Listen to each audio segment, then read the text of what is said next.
those are connected. Oh, okay. Are people watching? Oh, they're not yet. Not yet. Okay.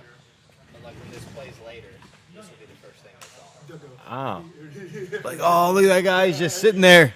No, there's no video on, just the audio. Oh, okay. For now. Yeah.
It's on right now, so it's just like a holding screen.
Halfway. There we go. All right, guys, can you hear us?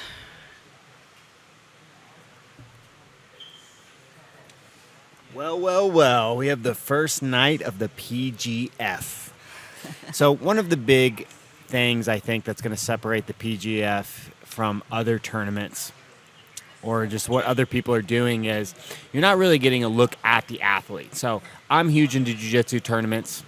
Love them.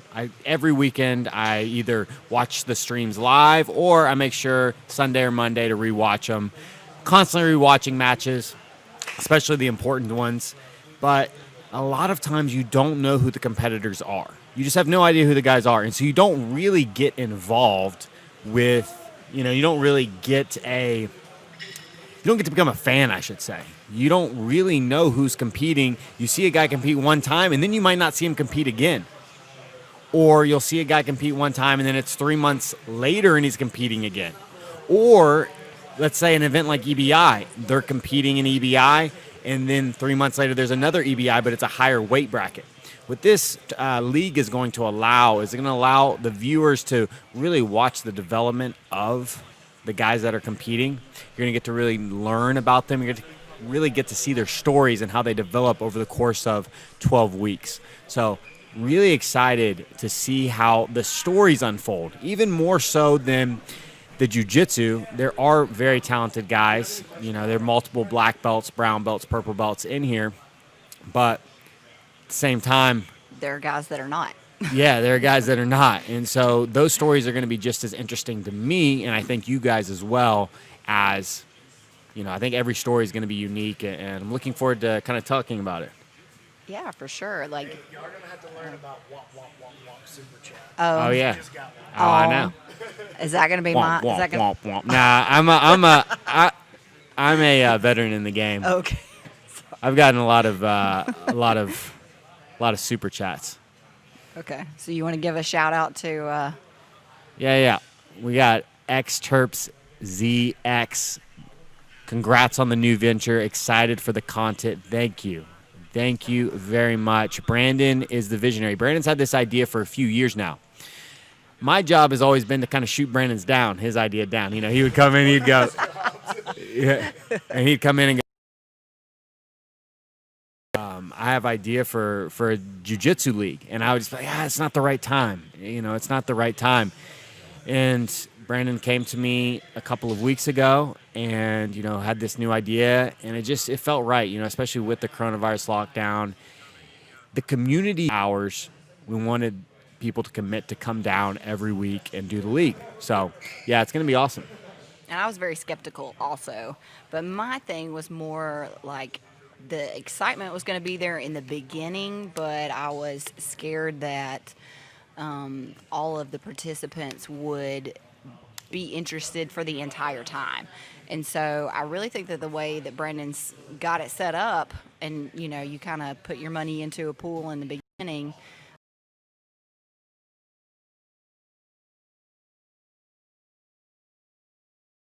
on it. But today, so this was something that I kind of brought up to Brandon, was the idea of a combine.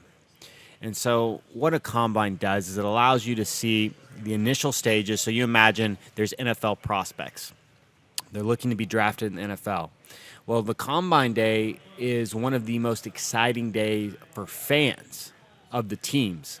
They're getting to watch these athletes perform, and you get to see kind of the athletic ability, but you also get to be excited about the product they're going to bring to the field. You're getting to kind of hear a little bit of their stories, and those will be unveiled over the coming weeks, obviously. I'm going to be doing a lot of interviews with guys personally. I just sat down with a very talented brown belt.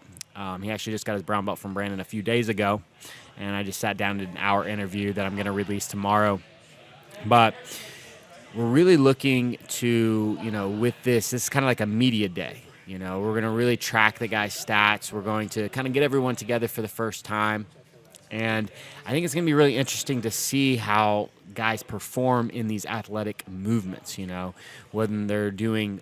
So basically what we have set up right now is we have pull-ups, not max pull-ups. We have max dead hang.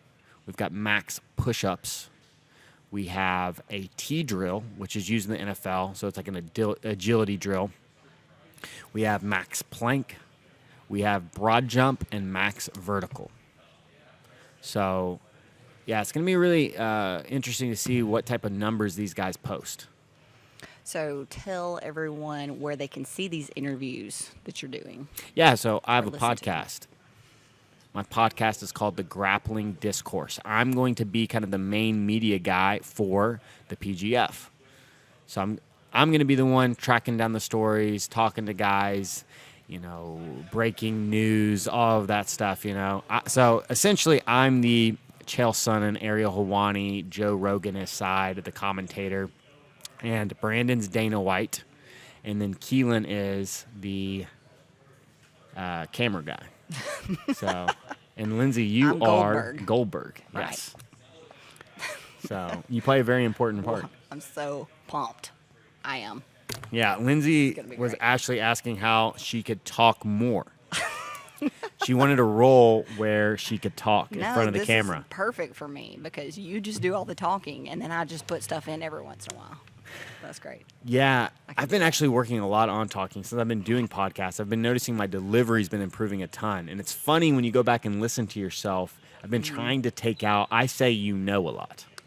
So that's like one of my filler words is And so we'll see.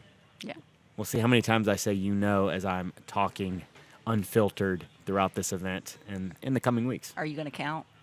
No, I'm not going to count, but Somebody's counting. somebody is, dude. Yeah. Somebody's always counting. So the big one that I always say that the students used to get on me all the time was I would say 100%. Like, oh, yeah, that's 100%. 100%. Like, yeah, I believe in that 100%, And they'd be like, oh, 100%. So. You say "okay" a lot too. And I do say, okay. Hey. I just know because I take your class and I listen to your teaching. She doesn't really take my class. I do take. Okay. That's the new drinking game is y'all count. Yeah, okay. Other people, what do we say? So I'm interested to see how many of the guys actually show up tonight. I believe that. So let's go ahead and just talk about the league first. Okay. About the regular season standings. So what can you tell us about the regular season standings? Well, I don't know, but I do know. I know. Do know. Yes, that's your job, but for me. Yeah, she's gonna keep up with all this. Okay, I am going to keep up with these. So what I do know is that you get extra points if you come to the combine today, right? 2 points. So there is a benefit in coming.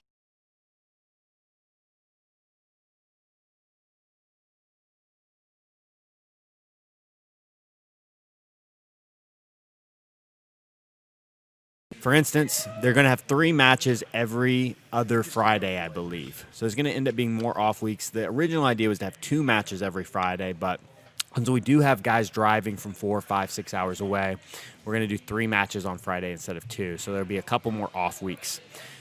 Matches per Friday night for the guys that are there. Mm-hmm. And if they get a choke, they get 7 points. If they get a joint lock, they get 3 points. Okay. A draw is 0. And a draw is 0. The matches are 6 minutes.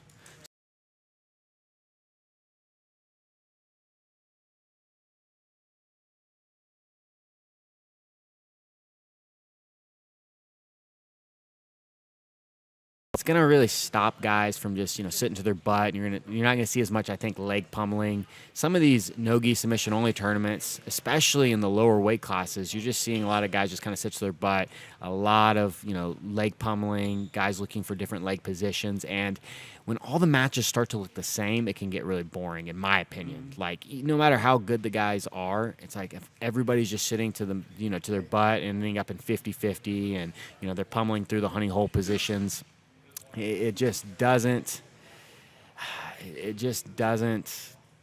It just make looks a for lot good. different. Yeah. Yeah, and it gets kind of boring. But I do like the choke rule and the points for the choke. So yeah, I think it's going to look a lot different from different tournaments because you're rewarded for going after what we're calling the kill. So the chokes are listed as kills and 7 points, and what are the breaks? So yeah, any kind of joint lock is going to be called a break, and those are 3. Yeah, and so at the end of the season, the top 8 guys, based on the standings, will get paid. The top 16 will qualify for a tournament where at the end of the season, there's going to be an end of the season tournament where the top 4 guys are paid. So the first and second place, and then the guys that make it to the semifinals that didn't win to get to the finals. So a lot of opportunity to make money, and I think it's going to be really exciting. Yeah, we'll see. I should have worn my glasses. Okay.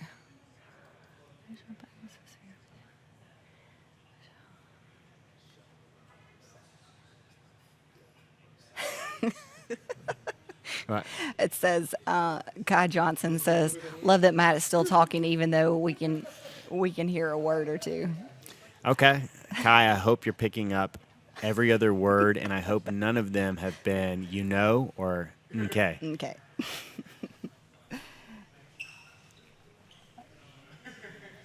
Egghead Warrior. Don't we know him? Oh, yeah. On the YouTube Egghead. streams? Yeah. I'm not going to say his name. Okay, yeah. He changed it, right? But so he Egghead, wouldn't say it. Yeah, Egghead's the man. He's one of the OGs. I believe he's one of Brandon's moderators. So he's got some power. I believe he can kick people off the chat. Oh. All right. Okay, awesome. Awesome, Kai.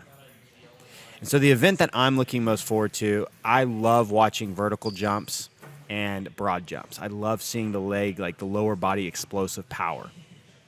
I think the dead hang will be super interesting.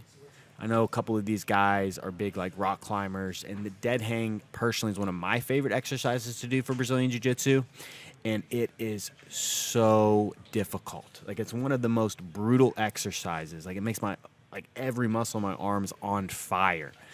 So I'm really looking forward to see who ends up with the highest vertical jump and who can hang the longest. Okay, and what's your PR at the dead hang? So my PR in the dead hang is 217. I was going for 230, but it felt like I just was stuck. I just didn't feel like I could get any further. Yeah. So I've stopped that goal for a while. I'm going to pick it back up because I know I'm going to get 230 eventually, but yeah. I got 2 minutes once, didn't I? You did get 2 minutes. I think you got 204 or something like that. Okay. So maybe that gives you a baseline of what's possible. So I guess you and I might get to see where we fit in these. Yeah, I mean, combatants. honestly, I made the combine, so I've done all of these tests besides the T test, so I'll know exactly how I match up with our competitors. Right. Good. I mean, Hey, do you want to get Jeff over here to talk about what he's gonna measure and stuff, and about his? Hey, Jeff, you want to come over and talk on the stream about the event? You wanna ask him some questions? oh yeah, sure. Not really. Come on. Just get him to talk about his place. Yeah, so we have Jeff Keith here. Jeff is a physical therapist, one of the best in northern Alabama. He's worked on me, Brandon. We've both been healed by Jeff's wonderful team. And so Jeff's going to be administering the combine tests. Jeff, talk about your experience with the NFL. I know that you've worked extensively with the NFL combine. Well, I get up into it.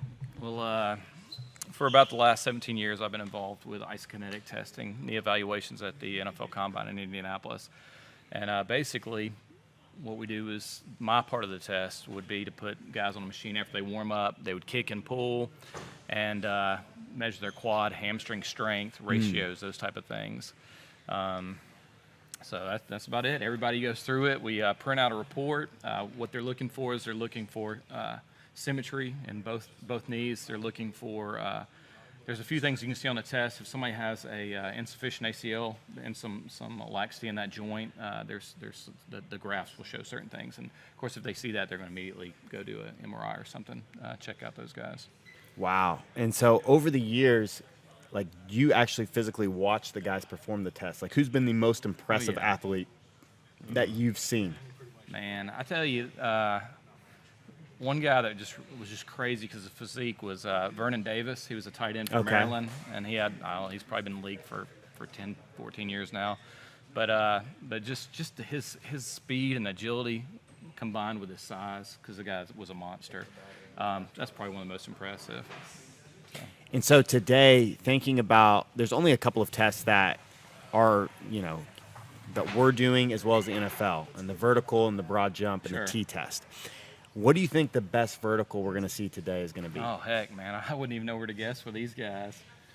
I don't even know. So what's a good test for an NFL? Like, what's a good vertical for an NFL athlete? I don't even know. I'd have to go look through it. I think. I mean, I've seen guys hit. 40 is like Yeah, insane. that's what I 40 was is like thinking. you're a freak. Yeah, I was thinking somewhere between like 32 and 40 is what a lot of those guys. Is pretty do. good. I'll be really interested to see how many guys can get over 30 inches. Because we're talking about grapplers, not a Sure. lot of jumping Yeah, going exactly. on, and Whole so. different deal. I am interested to see again how many guys get over 30 feet and how many guys can jump over 8 feet, can do a broad jump over 8 feet.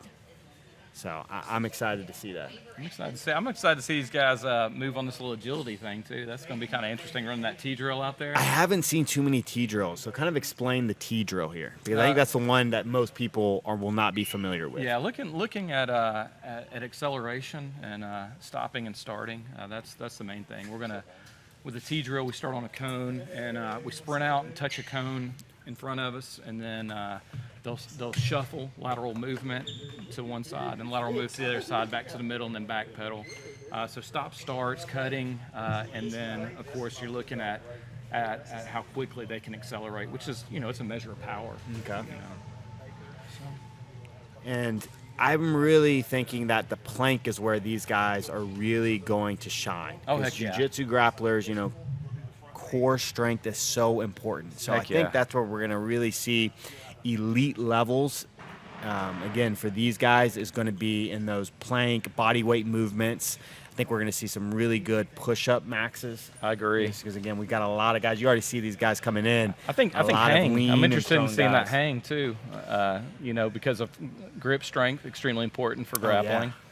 And a lot of these guys have done a lot of rock climbing. There's a lot of guys that do rock climbing as well as jiu-jitsu, so a lot of upper body strength. And I'm thinking the verticals, I think there's definitely going to be a few like, whoa, that guy cannot jump, Yeah. There's definitely going to be a few of those, but for the It's going to be most fun part, to watch. Yeah. I mean, it really is. It's going to be, and as the season goes on, I mean, what's interesting to me is we're going to take this data, we're going to put it in a spreadsheet, rank these guys, and then go back and look during the season and say, man, how does this correlate with their performance? I mean, I know skill's probably the Yeah. top deal, but I mean, physique, ability to do this stuff. Well, that's what's really cool. What we've got going on is we have such a wide range. I mean, we have guys here that are professional grapplers that are very good brown and black belts, have been training a long time, and then we have guys here that are white and blue belts, beginner level grapplers.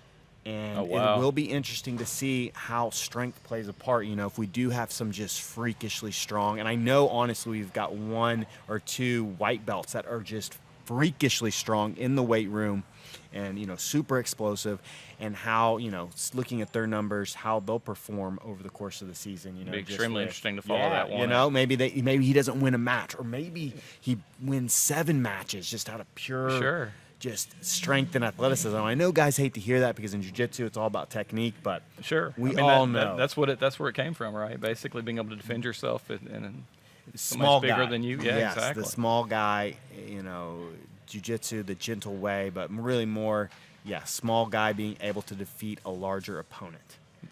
But we all know strength matters, and that's why we're starting off with this. I Sure. think it really, is going to set the stage for a really exciting season. Looking forward to it, man. I appreciate y'all involving us, and look forward to seeing where this goes. I think it's an incredible deal, and I think people are going to enjoy it.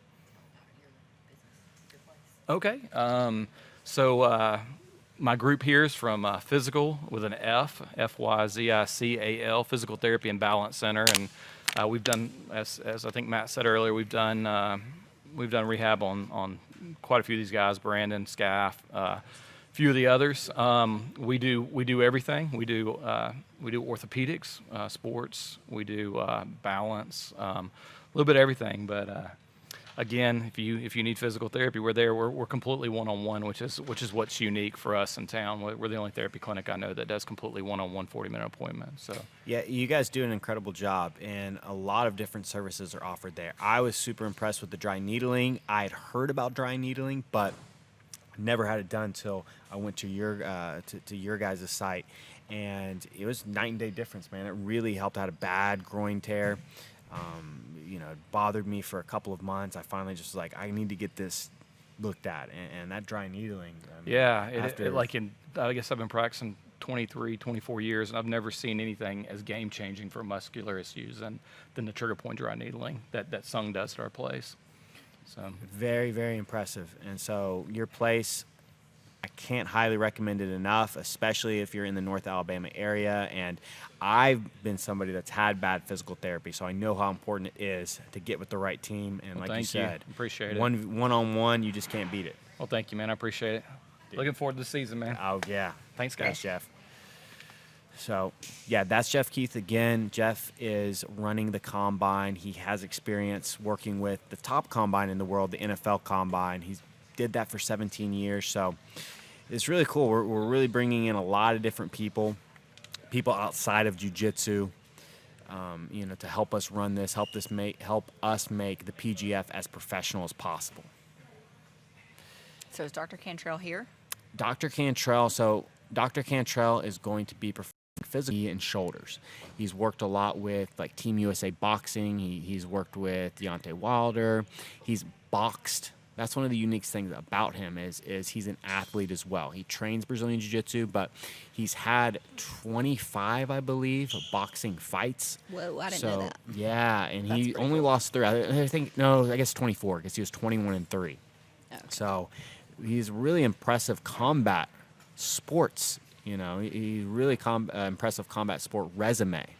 And so whenever you can get a doctor that just understands what we're doing and understands what it's like to be an athlete, it's a game changer. You talk to some of these guys and they don't have a clue. They don't have a passion. They don't, it's tough to I don't want to say it's tough to listen to their input, but it's just not the same as when the input's coming from someone that understands where you're coming from.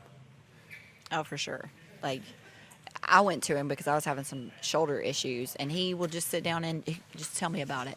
So he has great, I guess, bedside manner. I guess that is the correct term. But, yeah, and Brandon has also gone to see him several times, and I appreciate a doctor who will listen to what, not necessarily like your diagnosis, but like what you think it is. Because you know your body better than, especially as an athlete, you know your body better than anyone. And so he will sit and listen to like what kind of problems you're having and, are you able to work it through this certain rotation and all kinds of stuff. So he is excellent. And he's training with us here at 10th Planet Decatur. Yeah, I don't want to say that he's my Padawan, but he is my newest Padawan. So... Very exciting news. Very exciting news that Dr. Cantrell has joined the dark side. Actually, I would say I'm more of a light side grappler.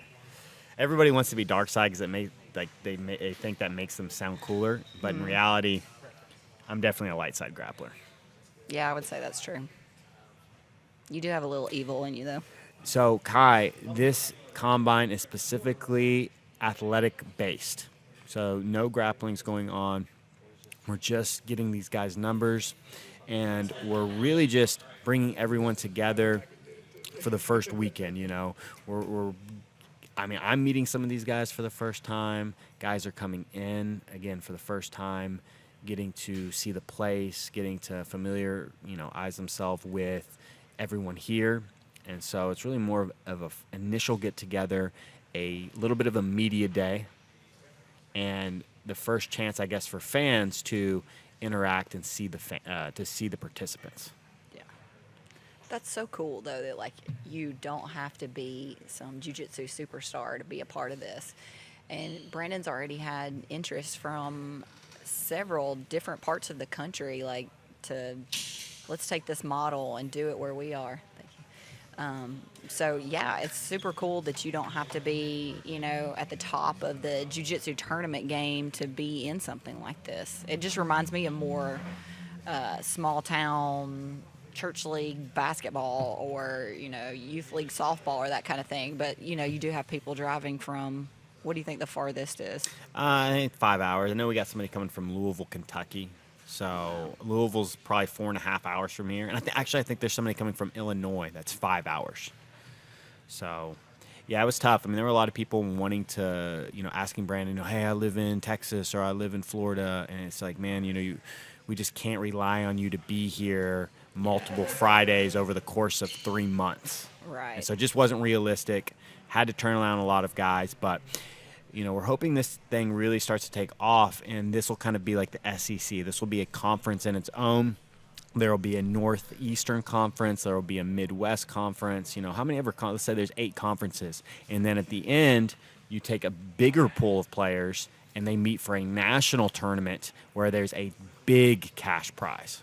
So your cash prize during the regular season, cash prize for the end of the season.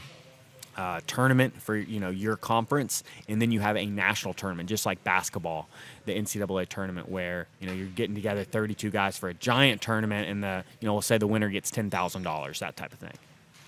That's going to be awesome. You can follow your guy from, local tiny tournament all the way to the national tournament. That's going to be awesome. Yeah. So Kihai says him and Mario are coming from O'Fallon, so that's 5.5 hours. So I believe that's the farthest. 5.5 hours. How far is Valdosta? You got 2 guys coming from Valdosta. They just won't be here tonight. Yeah, I don't know. Brandon says there's somebody coming from Valdosta, and I don't even know where Valdosta is. So, John, we're not going national yet, but that's kind of the plan. And, again, there's been other, really good black belts that are interested in taking this model. They love the idea, this season idea, taking it and implementing it in their area. So there would be one, in the Northwest, one in California, that type of thing. And that's more of I would say, maybe a year or 2 away. Like, I don't think we'll see a national tournament for, definitely not the first or second season, but man, maybe by season 4 or 5, we're looking at a big national tournament with big cash money on the line. Right. So this is just a trial run, and we're working out all the kinks and things. But so 13 weeks on, then 13 weeks we're taking a break, and then we'll do the next 13 weeks will be season 2, I guess.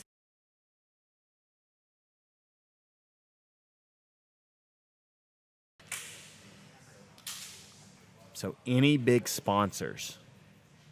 I believe there's 4 or 5 sponsors currently. I don't have that list in front of me. Yeah, we don't have all of our sponsors nailed down. Like we said, Physical with Jeff Keith. He's running the Combine. Dr. Cantrell with the TOC in Huntsville is running our physicals for us today. And I believe Monster. We have a Coke sponsor. Monster is making all the rash guards. So each participant will have full gear. They'll have shorts and a rash guard given to them. So, yeah, that's super cool. So those are the ones that I know. Yeah, Decatur Coca-Cola. So he's an independently run Coca-Cola bottling company. So I don't know that it's Monster directly, but it's, there's only 5 independently owned Coca-Cola distributors in the United States. Or excuse me, there's 8 total. So only 8 independent Coca-Cola distributors, and he's one of them. So it is a big business, a giant business. You can imagine, if there's only 8 Coca-Cola independently owned Coca-Cola distributors in the United States, you can imagine how big that business is. And so, yes. They are sponsoring, the league, and they are providing the uniform. So it's gonna be really cool. Matt Viper is actually printing our rash guards for us, and he did the design, our logo there. So, and he did a awesome job with the design of the rash guards. They look really cool. We have a home and away, I guess. It's all going to be here, but we'll have 2 different rash guards for people who are participating at the same time, an orange and a blue one. And it's very reminiscent of Dumb and Dumber tuxedo rash guards. Nugs, will B-Mac be singing the national anthem before the show starts? No. Hey, I did that. He said no. One time, and I got to that high part, and I just went. I just started squawking. Okay. So Eric says athletes will wear their own shorts with their own sponsors. And I've seen a couple of guys have some sick shorts made by their sponsors. So, yeah, that's really cool. Okay, that makes a lot of sense. But we're getting ready to start right now. We're 5 minutes away. We have quite a few of the athletes here. I'm not sure where we're going to start. I think we're going to be taking measurements first. So we're going to be doing wingspan. I think wingspan is one of the most interesting things that you can measure for a jiu-jitsu athlete. I'm really interested. We have some really long guys here. I really think this is going to be something that a lot of these shows need to start, thinking about is when they're, bringing athletes in for, Fight to Win or Third Coast or whatever. They really need to start implementing some type of, where they're measuring athletes, just measuring them. I would love to see how long a guy like Gordon Ryan's arms are, right? When you want to know how long Gordon Ryan is, he just looks super long. Like Totally. We need a baseline it would just help with the sport, making it more general and stuff. I would know, hey, this guy is a super athlete that this guy's about to go against, Yeah. It would be nice. Yeah, for like the Nick fantasy Rodriguez, sports. just like Nick Rodriguez. And you hear about all the time, right? You're watching an NFL game, and some wide receivers, lined out there, they're like, look, that guy, he ran a 4.340 in the combine. It just gives you some perspective to, like, what type of athlete you're talking about. So if I'm like, hey, man, yeah, this guy's a blue belt, but he did 100 push-ups in a row, or he had a 40-inch vertical, like, what does that tell you? Gives you a better idea of who you're dealing with, for sure. That might be a belt rank, right? Yeah. Like if you're talking about one guy, he jumped 24 inches on the vertical and another guy jumped 40. I mean, that's just as big a difference as 30 pounds in weight, right? Yeah, I would think so. Dr. Kentrell's in the building. And so we got Keelan, Conscious Keelan on the mic now. Tell him, like, kind of what your vision is as the guy that's going to be filming. Super raw. I want you to feel like you are on the mats looking through my camera. That's the idea. We're not going to have lots of fancy lighting and effects with fog machines and strobes and stuff. You're going to be wide angle lens, super raw with me on the mats is the idea. I think you'll be able to hear them grunting, and you'll hear the mats, and it'll just make you feel like you're here, which is the idea, I think. And so you really like the UFC right now without fans, Dude, correct? I think it is way better with no fans. Like hearing the fight go down, it's almost like the fighters are mic'd up because it's so quiet in there where you can hear everything. I think it gives a cool effect. It definitely does give a raw feeling. And it's been really cool to hear the corners because you usually never can hear the corners, right? Unless they, in between rounds. Go to the mic. During the fight, you can hear adjustments being made. And I think that's super cool. I would say the one thing that drives me crazy about jiu-jitsu, watching streams, is that you just get a dead camera. The camera's set up, it never moves. And, if guys roll off the mat, like guys will roll off the screen, you miss a lot of the action. Yeah, so me being on a gimbal with the camera on a gimbal, I'm going to be moving with the athletes, right? So like if a double leg takedown starts to go off the mats, like I'm right there with them. I plan on catching every bit of action. So I think that's going to add a good dynamic to it, for sure. Yeah, and sometimes, you don't even get to see the submission. The guys, there's the way they're angled, their backs are turned to you, and you can't quite see what the finish is. And it really takes away, obviously, from the viewership, the viewer experience. We've had to play with that, like shooting Brandon's instructionals. You got to get the right angle so people can learn the move. So getting the right angle so you can actually see the move as a fan, those will play hand in hand, I think. So I'm excited. I think it's going to look really good. I think it's going to be cool.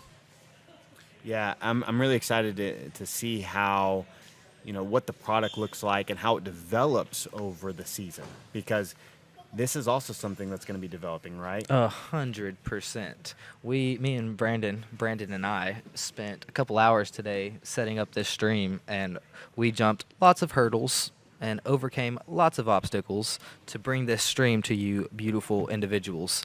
So it will improve, yes. Yeah, so there's a there's two matches that will be going on the mats. One match is like the main mat area, right? The second match that's going on will have like a second camera angle, but there's one main camera angle that's like right here in front of the commentary booth and everything like that. So we're gonna be going back and forth, switching angles obviously as much as possible. Like when there's not a match going on mat 1, we'll switch to mat 2 for sure. But we're worried about mat 1. Like that's gonna be the one that's broadcasted the most. I think we're gonna try and do some walkout stuff, like have the traditional tribal drums playing when the fighters walk out, and like announce them and everything. Try and have some fun with the athletes as well. They're gonna have like walkout gear and stuff like that. So we're gonna make it as fun as possible, but still raw. That's the idea. Really, really going to be interesting to see how the white and blue belts do in this tournament, right? That'll Don't you be think that's going to be one of the most fun storylines? Yeah, I mean, who doesn't love a Cinderella story? We of course we want a white belt to make it all the way to the semifinals and then grapple the black belt, right? Like of course that's the Cinderella story. And let me tell you, if there's one of those out here, I'm gonna find it and I'm gonna make a movie out of it. So athletes now are first starting with a physical. So we got Dr. Cantrell giving each athlete a physical before they then move on to getting their stats taken by the physical therapy team. And so again, the physical therapy team is just going to be weight, height.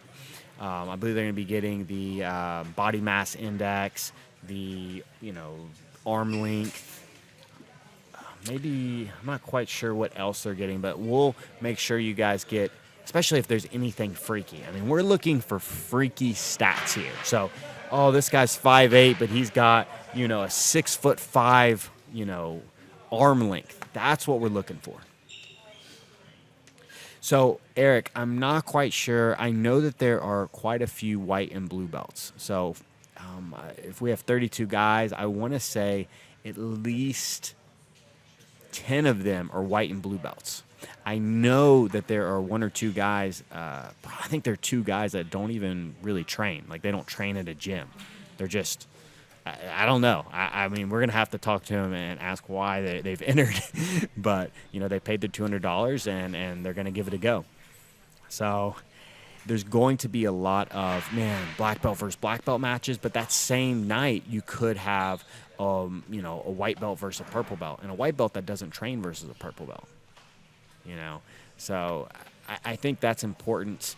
It's just like in the UFC, like you want mismatches, right? Some of the most boring matches are these super high level, you got like Cyborg versus, Cyborg's been involved in a couple of really boring matches. Now, obviously Cyborg's absolutely amazing, but, sometimes, him and his guy, they don't engage. You think about his match with Brendan Schaub where it was 20 minutes and like, people should have been paid to watch that match. That was the most boring match of all time. And if you have 20 minutes of that, it kills your stream, right? That completely kills your viewership. Nobody's going to tune in, especially for 20 minutes. So we've got 6 minutes matches going on, and they are going to be exciting. I mean, the matches are going to be exciting. How long are the matches with the Submission Underground with the Chael Sonnen thing? So Submission Underground is 5 minutes, and then they go into an EBI OT. And we are not having any kind of OT. No OT, no. And I think, the OT rule set has been, it just already has its place in the grappling world. Like it didn't, Eddie made it. A lot of submission-only tournaments have popped up using Eddie's format. Submission Underground being one of them. Chael absolutely loves Eddie's format. He loves 5 minutes and then going into an overtime to determine the winner, but that's already being done. So we're doing something a little bit different. What's going to be nice is that each competitor, regardless of how they do that night, they're going to get 3 matches. And so some guys, they don't perform as well in match 1. They just... anxiety's got them. Mm-hmm. They go out, have an adrenaline dump. They're going to get 2 more matches regardless. And so I think, again, we're going to see a lot of, I don't want to say like, I don't know. I think we're going to see a lot of guys really make a name for themselves and really have some interesting showings on any given Friday night, Right. Yeah. Okay. So there's a website that you guys need to go to, www.pgfhome.com. pgfhome.com. You'll find the schedule for the entire season, the standings. So we're going to be updating their points and their rankings and several other things. So go to that website for more information, pgfhome.com. So the guys now are lined up to get their physicals done, and then we're going to start, I guess, the combine activities. They're doing their measurements and such.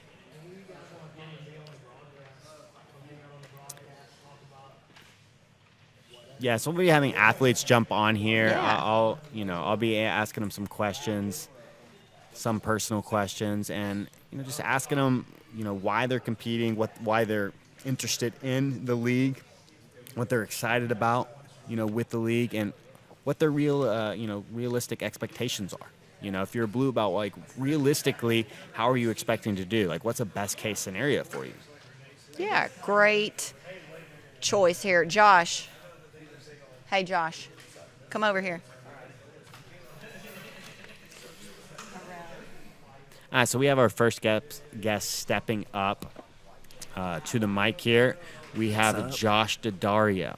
What's up? So Josh is our kids instructor here at 10th Planet Decatur. He is a blue belt, but a lifelong martial artist. He is on the lighter side of guys in this tournament. What excites you about this tournament? Why did you enter? Why are you pumped to be a part of this? I really, really like the rule set. I like that it's a point-based tournament that really pushes for the submission. And so, strategy-wise, are you thinking chokes, or are you, as a blue belt, just anything you get? Like joint lock, doesn't matter. Yeah, I'm pretty much going to take whatever the person gives me, but obviously I'd prefer a choke because that's going to be worth the most points overall. Yeah, no, definitely. And what's got to be really comforting for you, especially again as a lower belt guy in the league, is that you have 3 matches in one night. So even if let's say some higher belt guy catches you in a quick ankle lock or a quick arm lock, if you get 2 chokes, you score 14 points. And so he's only getting 3 points for that submission. So hey, if I can defend chokes, if I can really prioritize defending the choke, and I get a couple myself, like I'm doing pretty good in the standings. Right.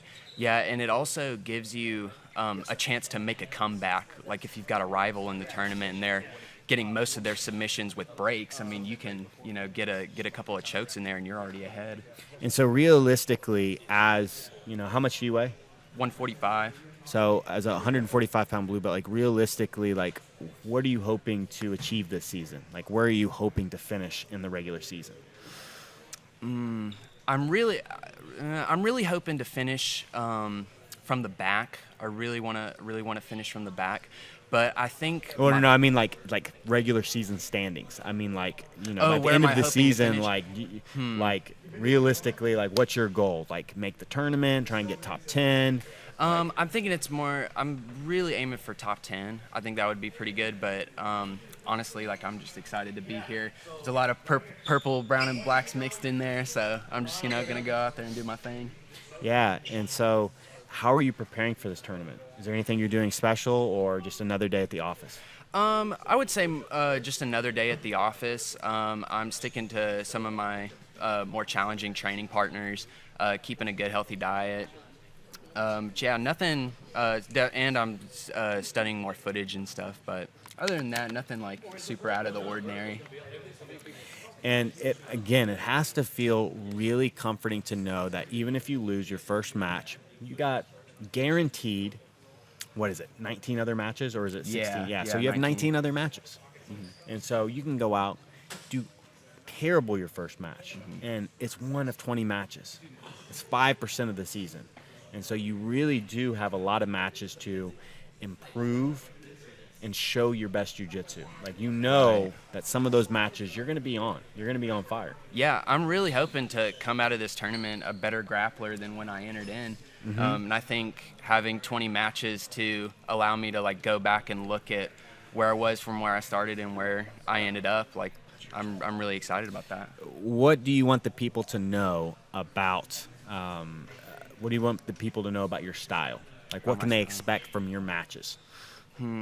I really like playing off my back. I prefer to stay relaxed instead of aggressive, and I would describe my style as deceptive. Okay.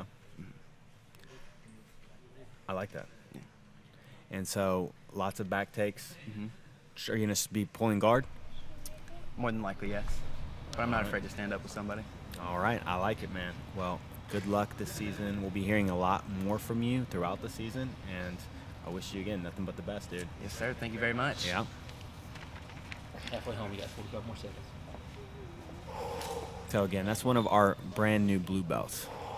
And so,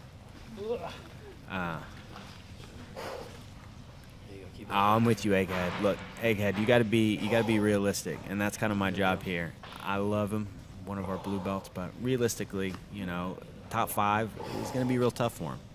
And so, and that's kind of what the league is setting up for these guys. It's giving them experience. Like, they know, again, they're in some really tough matches with some really good brown and black belts. But over the course of the season, they're going to get to improve. They're going to get, to see a lot of different looks. And that's what we're really hoping, for these guys. So now we have Kevin Premu here. Kevin is one of our toughest and best competitors. He's a purple belt. When we sent a team out to the quintet, right? You were part of the quintet team, and you were one of the 5 best competitors in the entire 10th Planet Quintet under brown belt, right? I mean, I shouldn't say ask you, like you were. You know, you had a great showing, and you're definitely a dark horse, I would say, to finish in the top 3 and possibly even win this whole thing. I plan on it. Definitely do. And so, talk about what excites you about the league, and what are you looking for, over the course of 3 months. Honestly, what excites me about it is that you have a wide variety of competitors. It's not all black belts, brown belts, purples. You got the whole realm of it. And I know there's some blue belts in here that make some people very upset whenever they smoke them, like Seth. Seth's very, very good. So that's probably the thing that excites me the most about it. And I'm looking forward to actually getting in a rhythm where it's trained all week, and then you get to compete every Friday. 15 seconds, bro. Good to my biggest Whenever you're ready. so I like that setup. Yeah, and you're going to get to see improvements week to week. And so going in, are there like any strategies that you're thinking about, or how do you feel about the choke versus joint lock? Because you are a guy that does a lot of joint locks, but you have good chokes. I mean, again, I've seen you finish a lot of guys at the tournaments with chokes, but joint locks are a big weapon. Is that going to factor? Got a touch. It is, actually. It's going to probably mess people up a lot, and of course choke is key. So if you want to earn the 7 points, it could really separate you when it comes down to the finals and everything too, like whoever is top seed down all the way to the bottom. But yeah, I do like joint locks a lot too, so I'm more of that. It's whatever you give me is what I'm going to take, but definitely will be hunting for the choke the whole time. You're a very high-paced grappler. What can the people expect to see when they see you compete? What type of style do you like? I really, I do like to push the pace. I like the whole grinding attitude of it, but I don't know, like, I like to change my pace up a lot too. So sometimes I might push pretty hard, and then I'll relax a little bit and see what happens from there. But with a 6-minute time frame, it's really going to amp things up a lot, because a lot of people can defend for 6 minutes and keep you off of them. So you have to pick it up in order to see what you can do in that amount of time. Like 8 to 10 minutes is what I prefer, but I've already been working on the 6-minute time frame and started liking it a whole lot more. Yeah, it really adds an interesting wrinkle, when you are messing with the times, when you're doing 6 minutes versus 10 minutes. And I've seen a lot of your matches recently have been, 8 or 10 minutes. And so you're really going to be able to put that high pace on guys. Is that one of your strategies? Are you looking to try and break some of these guys with your pace? Oh, yeah, definitely. That's like one of my main strategies. It's like, if you're going to be in there, you better really go. So that's No prep step. probably my top one, actually, because a lot of times you'll see people and you can just tell when they start to break that it's a lot easier to get in there on submissions. Yeah, so Kevin, I'm really looking forward to watching you compete. Is there anything you want to say to the people watching right now? Oh man, y'all get ready. It's going to be awesome. Whenever you're ready.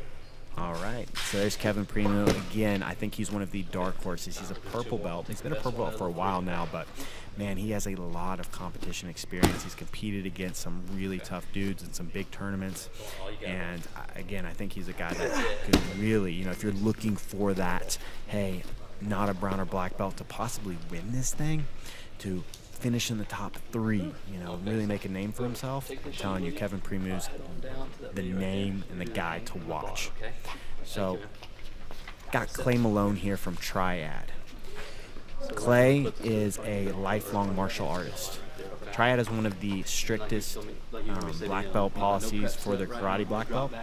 Very, very, very difficult to achieve, and Clay is one of their honorary black belts over there. Incredible martial artist.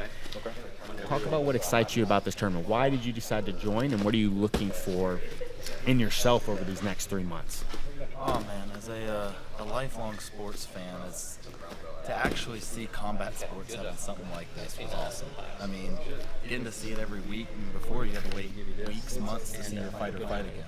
To actually having an opportunity to see your favorite fighter fight every week, that's awesome. And it opens the door for combat sports in general a lot. Yeah, and that is one of the things, is you're going to get to test yourself over the course of 3 months. And so thinking about the strategies, 6-minute matches, chokes are valued more than joint locks. Is there anything specifically you're thinking about when you're training? I'm just here to really do my purest jiu-jitsu that I have. If I get the submission by break or by kill as you guys listed, it's I'm going to finish the match.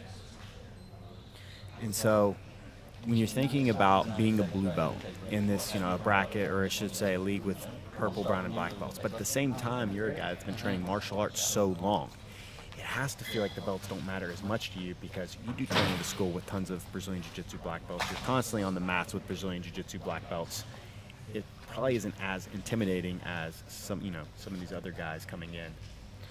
I mean, when you're grappling people like Daniel O'Brien, who's grappled at the world level, you got Billy Bailey, who just had a match with Gibson Saw and had him in a submission at one point. I mean, if I can survive those guys, I mean, it doesn't really matter who you're grappling. You just got to go out there and show your jiu-jitsu. Yeah, man. And so would you say that's really, you've brought that up a couple of times, that's what you're really looking to do, is just come out here. And as a guy that's pursuing MMA, this is probably something you're looking to better yourself as a martial artist over the course of this league. Of course, and through this being a great opportunity for people to hear my name as I move into the professional level of MMA, and to be able to show people that I'm not just a striker. I mean, as you mentioned before, me being a karate black belt, I've been standing in pretty much all my fights. This gives me an opportunity to show my future opponents that I'm dangerous on the ground as well. Well, Clay, I'm really looking forward to watching you compete and following your story. You'll be talking to me a bunch over the course of the next couple of months. Is there anything you want to tell these guys here? What they should expect to see when you compete, or what your style is, what makes you unique as a grappler? They're going to expect to see every fight's going to be earned with me. You're going to be going through just good connections, putting pressure on them, really making them work. Whether I'm grappling a black belt or a blue belt, if they're gonna submit me, they're gonna work, and they're gonna leave that match tired. Awesome, Clay. Again, good luck, buddy. I will be silently rooting for you, as I'll be rooting for everybody, though. I know almost everybody that's competing. So good luck, buddy. I hope you do your best jiu-jitsu, man. Thank you, Matt. And so as you guys can see, we've got, stepping up, we've got Elijah Carlton. So Elijah is already a lot of people's picks as one of the favorites, if not the premier favorite. Elijah's put on a lot of weight recently, and as you can tell, a lot of it's muscle. He's looking really, really sharp. I've been in the training room with him a few times, especially before lockdown. A couple times before lockdown. He was coming up once a week here, and Elijah is a monster. He's got an incredible guard, incredible back game, and he's trained a lot with some of the best leg lockers. So he's really got a style that, if he just was a leg lock guy, he's got the chokes to really make a run at that top spot. We've got Lindsay going around right now and gathering stats, so we can get some live stats for you guys and let you know how they're doing on the dead hang and what their wingspans were, etc. So, Kai, we're just doing the push-up test and the dead hang. So there are two. Brandon's filtering between the two. We have Seth on the dead hang right now. I want to see what Joe. Does anybody know what Joe Kai's dead hang was? Okay. So yeah, Lindsay's bringing the stats. But yeah, we only have two tests going on right now. So we have the max push-up test, and then we have the dead hang. So Joe Kai did a minute 40 on his hang, and he did 42 push-ups in a row. Kevin, the purple that I was telling you guys to watch, he did 75 push-ups in a row. So Kevin is an animal. He's one of my toughest training partners. He had a really good 2019. He was honestly probably the competitor of the year for 10th Planet Decatur. Like he really showed out last year and has a really bright future. But here we have stepping to the mic, my man Elijah Carlton. As I was telling the people, Elijah, you are definitely, I would say, the people's pick right now as the favorite to win the whole thing. I would too. Yeah. I'd pick me too. You're looking like a stud, man. Talk about how you've transformed. Like, you've probably put on 20 pounds of muscle. I mean, you're looking 30 pounds of muscle. Over the course of how long? Last 8 or 9 months. And so we've got a really focused Elijah. I would say that's something that, any given week in the past, it was like you didn't know kind of what Elijah was going to show up to a tournament. You always have competed very well, and you've always been a crowd favorite. But this is the most focused I think the people have seen you, right? Man, you're absolutely right. I've never felt better in my life. I've been doing this a long time, and you never know if drunk Eli's showing up or just partied all night Eli shows up. But focus on his game as Elijah is here, and that's a scary I'm Elijah. here to win money. And so, since the quarantine, how have you been working on your jiu-jitsu? Have you been training pretty much the whole time? Man, even before quarantine, my jiu-jitsu's been solely focused on the wrestling aspect for the last year and a half. I've ran into a situation in all my tournaments that I was getting out-athleted by people. I've been entering absolute tournaments for the last 3 or 4 years, facing the same crew of guys. I'm seeing them at every tournament, and I end up losing in the finals in overtime or just because I got outworked, And it was just people that I couldn't submit on my butt, Yep. Couldn't submit upside down inverted, because people were just picking me up off the ground and just pushing out of my submissions, But my game has completely 180 into a get on top of you and give me the back type of game, I love hearing that, and I love seeing guys develop from that on their back to prioritizing getting on top and taking the back. Man, honestly, my butt wrestling went through the roof. It's like I wrestle from my knees or standing up, but just my open guard ass game, ass on the mat floor, or whatever that game is, just gotten way better. And so this is a format that prioritizes chokes. Absolutely. And so that really fits your style. Absolutely. And so, do you have a style? Are you coming out here to choke every single one of Every these single dudes? person I get my hands on is getting rear naked choked. I'm saying it right now. I love hearing that. It's a fact. And so, are you going to see a lot of wrestling from you, or are you just coming to engage? You're looking to come out here and get the finish. Absolutely. I don't care if I have to sit on my butt. I don't care if I have to invert under you. I don't care if I have to double leg you and get the mount and force you to show me the back. It's where I'm going. And so, realistically, again, a lot of people, we already have 2 or 3 people in the comments going, yeah, Elijah's my pick to win it. You're your own pick to win it. You expect to win the regular season as well as the tournament. Absolutely. I love the confidence, and I think you should have that confidence. You definitely are one of my favorite guys to watch on the scene. I've loved watching you for a long time now. You have such a relaxed, beautiful style, and I'm really interested to see how your game's developed since lockdown. A lot of people haven't been, you haven't been able to see a lot of people grapple, and I think we are going to see the best version of you. Yeah, absolutely. I appreciate that, man. So, anything you want to say to the people watching now? Elijah 2.0 is coming. I'm telling you, you ain't seen this monster on the mat yet. Watch out for my boy Blake too. My blue belt I brought with me, man. He's in the tournament too. That kid is a savage. I am telling you. Okay, man. Watch out for him for sure. One more ADCC trials. This year I'm doing That's it. the plan? Okay, Yeah, so I was wondering with the This wrestling. This is what I'm doing to get ready for ADCC. I'm coming out here to play my new game and see if I can implement my new game, see how effective it is, and ADCC's next. Dude, hell yeah, man. I love hearing that. Really looking forward to, again, watching you compete. I'm just, again, such a fan of your style. Best of luck, brother. I'll be Thank rooting you for very you much, man. silently on the sideline. I appreciate it. So, Clay Malone, the blue belt from Triad, just was on. He just did 90 push-ups. So we have a new push-up, max push-up high, 90 push-ups.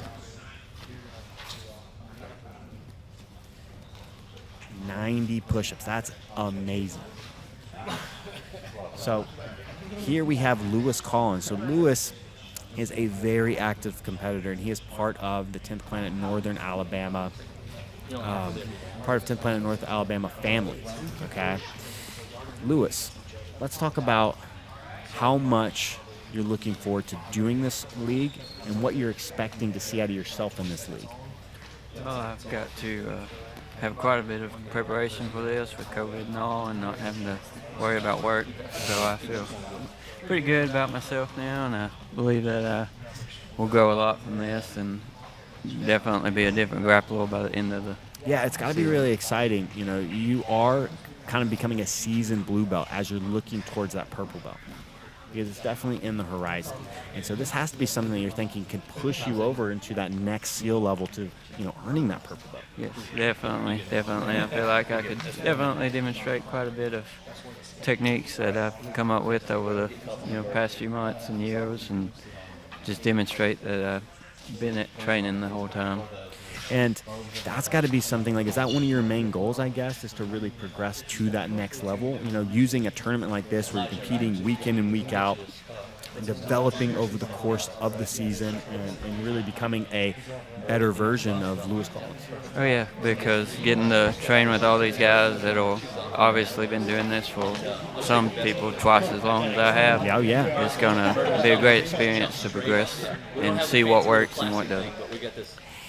I think this format is really going to be really exciting for the white and blue belts, for the guys that are kind of in that like more beginner skills or kind of beginner skill set compared to the brown and black belts. I think it's going to be a game changer. Do you agree? Oh yes, yes. And so realistically, like, what are your expectations? What are you coming in to do? Like, are you trying, like, is your big goal to make the tournament, make the top 10, top 5? Like, at the end of the season, where would you like to be? You know, if I can hit that top 8 mark, that would be fantastic. But really, I just want to consistently win. I'm not really worried about getting the highest points in the season, but just being in there and getting submissions each match. So, thinking about how the standings, you know, you get points for chokes, 7 points, and then you get points for joint locks, which is only 3. Is that going to play into the style and the submissions you go for? Or are you just going to like, hey, if I get a submission, I get a submission? That's going to be the game. Like I have a lot of chokes I like to do, but at the end, I feel like I'm probably going to get more joint locks than I do chokes. So, really excited to, again, I'm just excited, I should say, to see the white and blue belts compete as the brown and black belts. I'm really excited to see how you guys perform with each other, as well as guys that a lot of people are counting you out of. Okay. Any type of mindset thing that you're going to be doing getting ready for this? It's just nice to be able to actually go out there and go full speed and actually know that the amount of work that I have to put in is going to be at the top. Like, there's not going to be any easy matches that I can just walk into and be like, oh, I'm probably going to win this, but I just have to be able to give it my all on every match. Yeah, no, definitely no easy matches. What I'm going to say is I wish you the best of luck. I hope you have a great season, and just keep improving match to match. If you lose one match, you got 19 others. You know? Exactly. If you win 3 in a row, clear it out. Always think about the next match. Is there anything you want to say to the people before we cut this? I'm super glad to be a part of this. This is a big deal, and I'm glad that I'm one of the people that get to do it. Yeah, hey, no, thank you for stepping up. You stepped up and did it. So it isn't something like you stepped up, you took the opportunity, and that's why you're going to improve and get better from it. Lewis, appreciate you coming on, and we will definitely talk as the season goes on. Interested in seeing how you progress during this time. Appreciate it, man. Of course, man. So getting some more progress, or getting some more numbers in, we still have Clay with 90 push-ups. Clay, the next closest is Blake Randall, who did 78 push-ups. So Clay's got a 12 push-up advantage. And it's funny, looking at all the guys, like Clay, I mean, they all look strong. But Clay wouldn't have been my pick to be the guy to get 90 push-ups. But as I said, Clay's a lifelong martial artist. Joe Kai is almost finished with his 6th test. So let me give you an update on Joe Kai, because he has done the most tests so far. He ended up with a 1 minute 44 hang, 42 push-ups, 21-inch vertical, a 7'2" broad jump, and a 4-minute plank. I said at the beginning of the broadcast that I thought planks would be the one test that people were going to be blown away by. Like a 4-minute plank is very good, and I said the vertical jump would be, I would be really impressed if somebody got more than 30 inches, and that's what we're seeing. We're seeing a lot of guys in the low 20s. So jiu-jitsu isn't a very lower body explosive sport, and we're seeing that based on the results of the vertical test. I know what my vertical is, and it is definitely not something to write home about. But here we've got one of my black belt friends, one of my good buddies, stepping on the mic. Why don't you introduce yourself and kind of talk about what your plan is for the tournament, what you're excited about joining this league. What's up, dude? Hey, I don't have a plan, to be honest. I'm just coming out of here and rolling, man. It's exciting, the sub-only stuff. It's kind of what I'm looking forward to. I don't like the point system. This is the type of setup I enjoy. And so, when was the last time you competed? Because you've done a bunch of MMA. And so, got Cody Floyd here, black belt from Mississippi. But lots of MMA experience, but how much? It's been about 4 years since I've done an actual competition. The last one I did was AGF in Memphis. Actually, it's been 5 years, 2015, since I've competed. I've always heard from guys that have done both. Again, as a guy how many fights have you had? I only had 7 fights, 7 MMA fights. As guys that's done multiple MMA fights, that after you do MMA fights, jiu-jitsu tournaments are so much easier. Would you agree with that? They're definitely less stressful, and I don't typically prepare for them as much as I did MMA fights. They're just a lot more fun, though. And so, no plans, right? I know your grappling style since we've grappled plenty of times, but what can you tell the people listening and watching right now? What can they expect from Cody Floyd when he steps on the mat? I have no clue, man. I don't know what my style is, to be honest. I just like to roll and hunt for the head, That's what I do. And so, what I'm guessing then is you really don't have any expectations coming in. You're coming in with a blank mind. You're just going to leave it all out there on the Yeah, dude, I never like to make game plans. Okay, I just like to come and roll. I like that. I like guys that come in just on the cuff. It's probably not smart, but it's fun. I don't know. There's an argument to be made for both, And so you're driving from how far away? It's not a bad drive. It's about 2 hours from Tupelo. Okay, that's not bad at all for, what's going to be 8 Fridays over the course of 3 months. Well, I really think that you're a guy that, could be a dark horse. There's a couple of names that people recognize from the tournament scene, but you're definitely a dark horse to finish in that top 5. Cool. Finishing in the top 5, is definitely a big deal. Looking at the list of guys.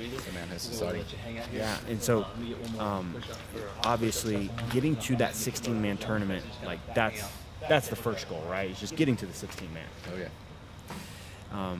Well, you got anything you want to say to the people? Anything? No, that's it. All right, last question. I'm about to go do all the push-ups. Well, I was going to say, last question. What test of all these tests that you see laid out, which one do you expect to perform the best in? The hang time. The hang time, okay. Really looking forward to that. We've seen a couple of pretty good hang times, nothing that impressive yet. I want to see an over 2-minute hang time. I'm hoping you're the guy that delivers. Try, man. I did. Thanks for talking to me, Cody. So yeah, Cody Floyd again, black belt, very good grappler. I've rolled with almost all these guys. Cody's got a very, very good pace, but he's also really good positionally.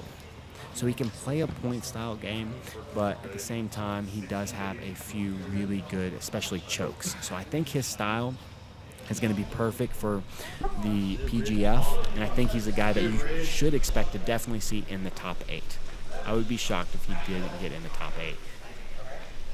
So got Steven Mitchell here. Steven's jumping on the mic. Steven's one of our purple belts. He's actually a long-time purple belt. Resist this mic. It's drawing me, man. Steven is, I would say, probably the best training partner at 10th Planet Decatur. He's most guys' go-to training partner. I'm really interested to see how you handle competing over the course of 3 months. It's going to be a journey, dude. Why did you jump into this? Brandon asked me to. Quite simply, that is it. I decided to do the next thing he asked me to do, competition-wise. Well, you're a guy that likes to make yourself uncomfortable, right? Yeah. And so is that kind of your goal here, is just get a little outside your comfort zone for growth? For sure. And just the growth mindset of it. And where am I going to be as a grappler at the end of this is going to be a question. I don't know. Like, definitely better than when I came in. So that's what I'm shooting for. And so, realistically, do you have any goals for this season? Is there anything you're looking to, whether it's finishing in the top 16 or top 10 or top 8, or are you hoping to get I'd like to see if I have what it takes to, not come in last. So, yeah, I'm an older guy, but not too old. So Do you think you're the oldest guy in the tournament? I might be. I don't know. I don't know the stats. Respect. That's all I got to say is respect. And so before you get into these tests, which test do you expect to perform the best in, and which test do you expect to perform the worst in? Probably hanging is not going to be easy for me, hanging on the bar. Hanging My grip strength is, it's not super strong, but might do best in the plank. Got good core strength, so I can hold that plank. Push-ups probably, we'll see. We'll see about the push-ups. Dude, I'm really excited to see how you handle competing 20 matches over the course of 8 weeks. Because, again, you're a guy that style, I think, is very interesting. All the guys that I roll with, I'd say you have one of the unique styles in this game. You're very good defensively. Is that kind of one of your strategies, is to, to really, perform well on the defensive side of things and then catch guys as they try and catch you? Yes, for sure. I'm inspired by Brandon a lot in that regard. He's been a big inspiration in playing that way. I've just noticed how good his offense was, and I started asking questions, and I think it's kind of derivative of defense. So it kind of comes from good defense. Yeah, I'm trying to play that way, but hopefully I don't get smashed too bad. I'm trying to play some defense too much with these gangsters out here, man. So. Yeah, and you got to have a lot of confidence knowing, though, that you can come out, lose your first match, and then you got 19 more matches, man. It's got to be really freeing for your mind. Yeah, I think so. To know that you're going to get to show the best version of your jiu-jitsu. You get more one shot. It's spread out over time. Get several, shots at it. It's going to be cool. Very cool. And so, last question before I send you off to go do those push-ups. All right. How would you describe your style? My style, I try to flow. So I'm trying to. I always want to find my flow state, no matter if it's, maybe on the losing end. Sometimes I just want to get into a good flow state and have a good exchange, and just I don't want to get dominated and just like boom, just beat all the time. And maybe that'll happen in the first few, but that'll wake me up and get me to train a little harder and do better. So yeah. Well, you're one of my favorite training partners. I'm wishing you all the best, and I'm hoping that you have a great season, and that, and I should say, I know you're going to improve from this journey. Win, lose, draw, doesn't matter. You've already proven you're a true martial artist, man. Thanks, Matt. I appreciate you, dude. Yep, dude. Best of luck, dude. Bye. And so Joe Kai is the first guy done with all the drills, or done with all the tests. He ended up finishing, as I said, last test he did was a 4-minute plank, and he did the chi drill. So he's the first guy to go through the chi drill, and he posted 7 seconds and 7.52. So I don't really have a reference on how impressive that is, the chi drill. But as we get, so we're going to ask Jeff, the head physical therapist, because again, he's done a lot of work with the professional NFL Combine, and that's one of the big NFL Combine tests. all it counts if you do chin or chest. All right, so here we have one of the most interesting stories of the league. We have Matt Anderson. Matt Anderson is undoubtedly the strongest guy in the competition, all right? Matt Anderson doesn't currently actively train at a jiu-jitsu gym, but he has lots of grappling experience. He's done, how many fights have you done? 8. So he's done 8 MMA fights. When was the last time that you were like a part of a grappling gym? Probably highway 20 judo and a year. And so how long ago was that? About a year. Okay. Yeah, Well, I'm saying like how long ago, so last time you trained was a year ago? at a gym, yes. Yes. Okay, so we're talking about, so hasn't trained in a year, but again, insanely strong. Why did you enter this league? Like, what interested you about this league? Why did you jump in? I think I'll do pretty well at it. I mean, I'm realistic, but I have some goals, and I think I can accomplish it. I love that. So let's talk about your goals. Like, what are you expecting to see out of yourself, or like, where are you realistically like expecting to finish? I want top 16. It'll be hard to get there, but I think I can. I'd like to sub 3 black belts. I love that. So here again, we have a white belt, and a lot of guys are already saying in the chat, they're like, man, I'm rooting for the guys, the underdogs. And I'm telling you, this right here, Matt Anderson is going to be one of the most exciting guys to watch all season. Okay? Again, insanely explosive.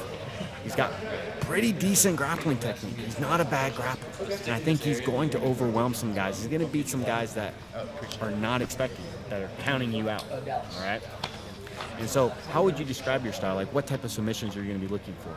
Like, do you care if it's a choke or joint lock, or are you just going in for the finish? Well, I've never done a grappling tournament that allowed wrist locks. Okay. And I think that's going to play into it greatly because when I was much younger, we were actually able to. We would train with wrist locks, and then there was maybe a senior hiatus where I didn't. I kind of like getting back to that.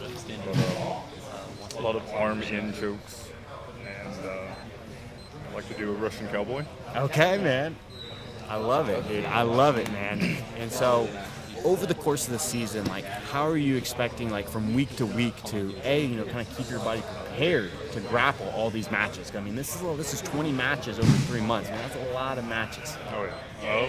There's a lot of wear and tear in grappling, and, I work at the gym and try to stay active and everything, but between massage therapy, contrast baths, and good nutrition, I should be able to hold up. Again, I think you're going to be one of the most exciting guys to follow over the course of 3 months. I'm really looking forward to just telling your story over this time. All right, is there anything you want to say to the people watching? Just tune in. Awesome, man.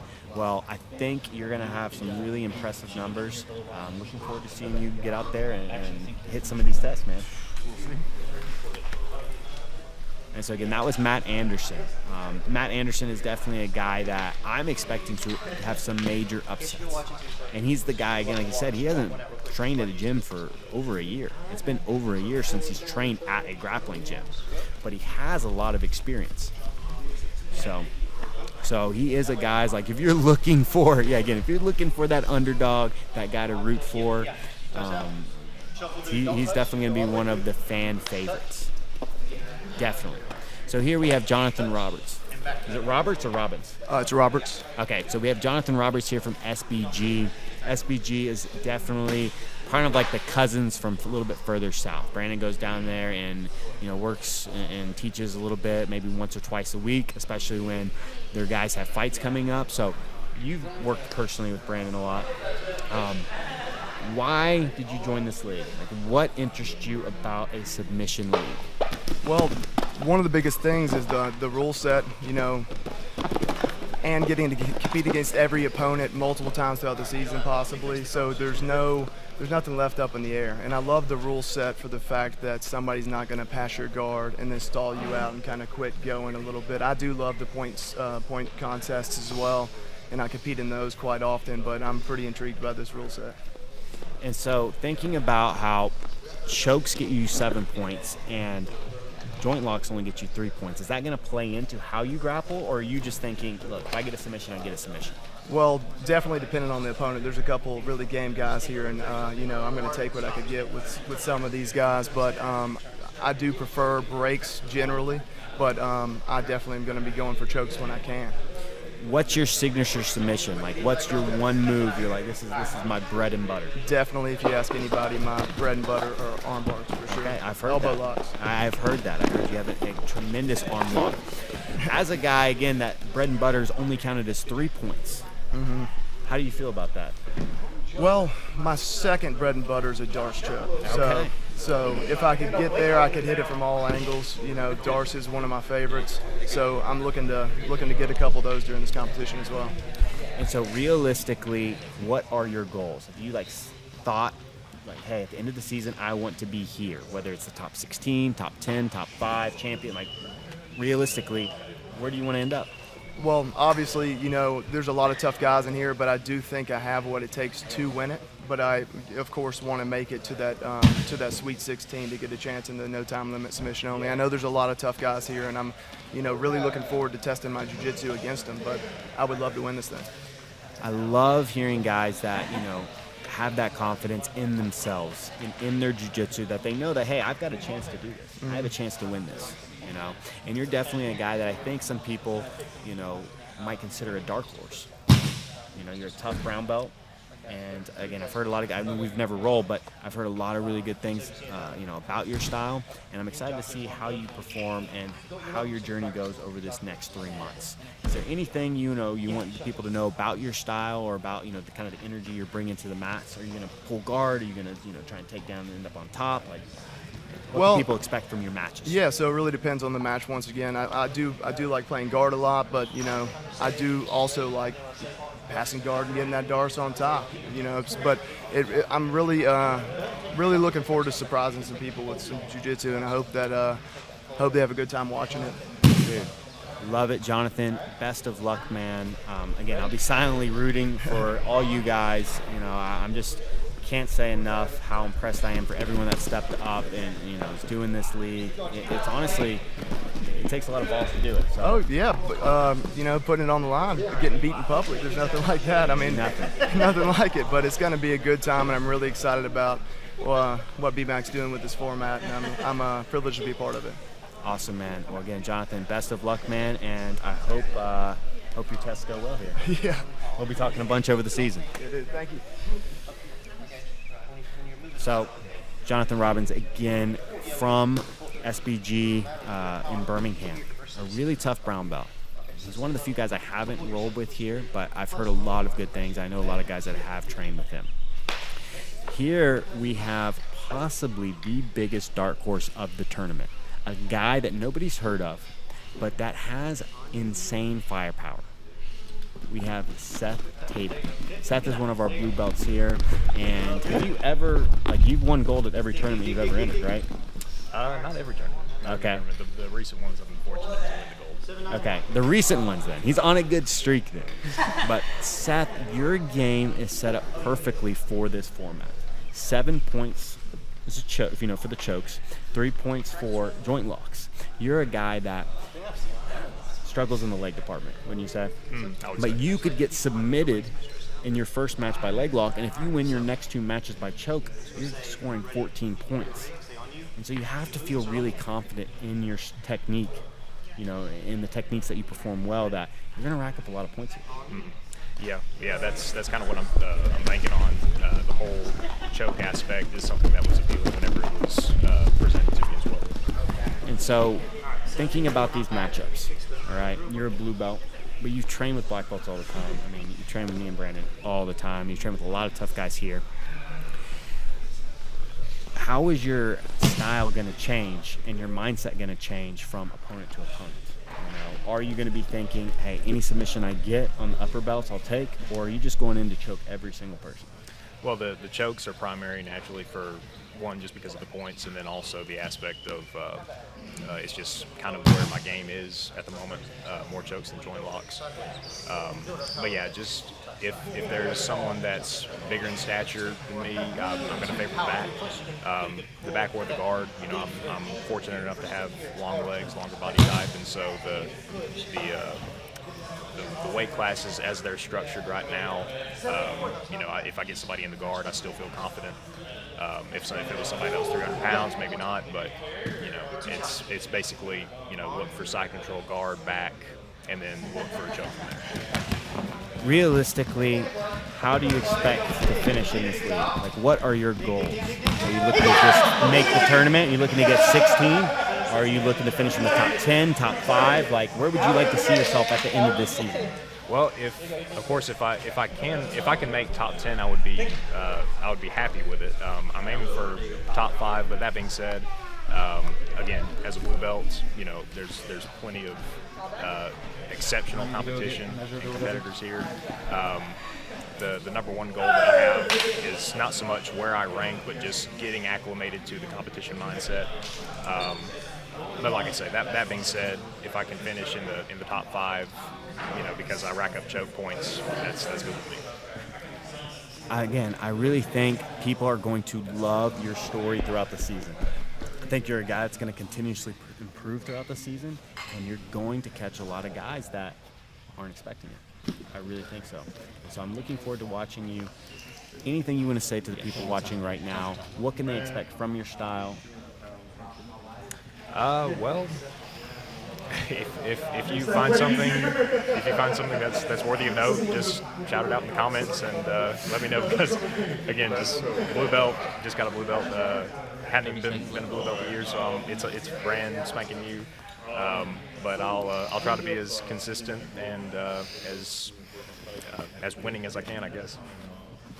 Well, I hope that you have a great season. Looking forward to watching your matches, and I will be rooting for you, especially in between matches. Ask me any questions, and I'm there for you, dude. So thank you very much. Best of luck, dude. Thank you very much.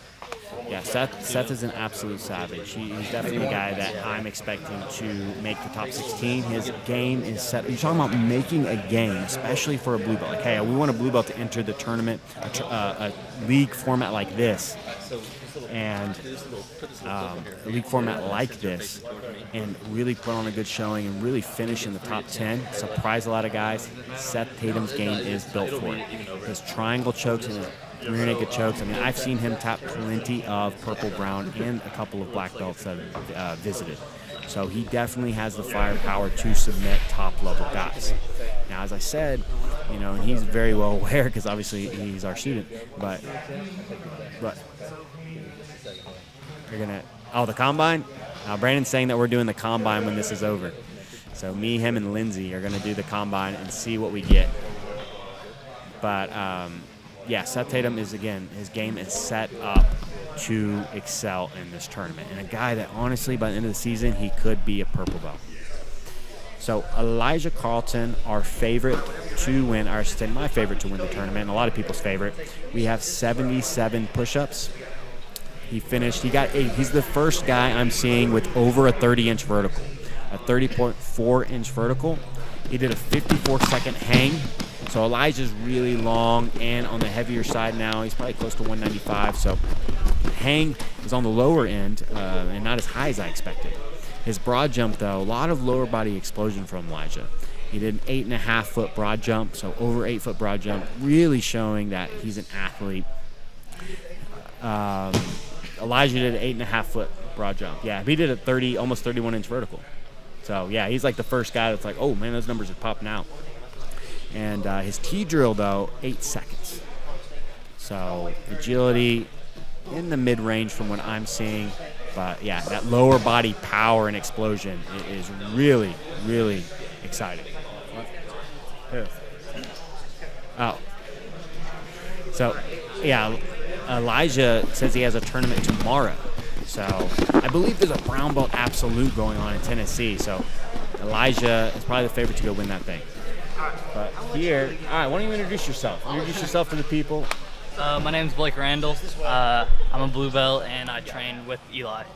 Yeah, so he's Elijah Carlton's blue belt. Elijah, when he was just on, probably 15, 20 minutes ago, he was really singing your praises. How long have you been training, and why are you excited to be in a tournament or a league format like this? I've been training for just a little over 4 years. I'm really excited to be in this just because I know it's like a lot of high-level people. It's just, I know it's going to be a big competition. I'm ready to give it my best. So, realistically, what are your goals this season? How are you hoping to improve week to week? And by the end of the season, where would you like to see yourself? I would like to see myself within probably top 8.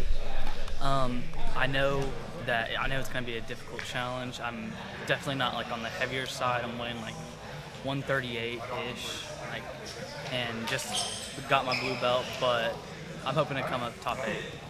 I love that. I love that goal for yourself. Shooting high, even if you miss it, man, making the top 16 is going to be a big accomplishment as well. Thinking about your style now, are you more of a choke guy? Are you more of a joint lock guy? What submissions do you favor? I know that chokes are going to be really important, but I am more of a joint lock kind of guy, like arm bars and Kimuras and stuff.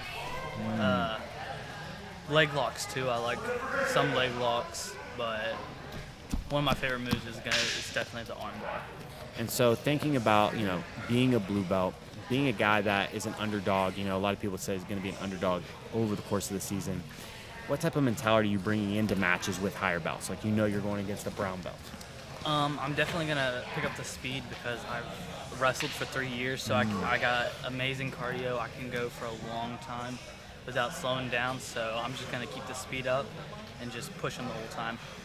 And so 6 minutes then for you, you're looking to really push that pace and maybe break some guys that aren't ready for you. Yeah, that's what I'm hoping for.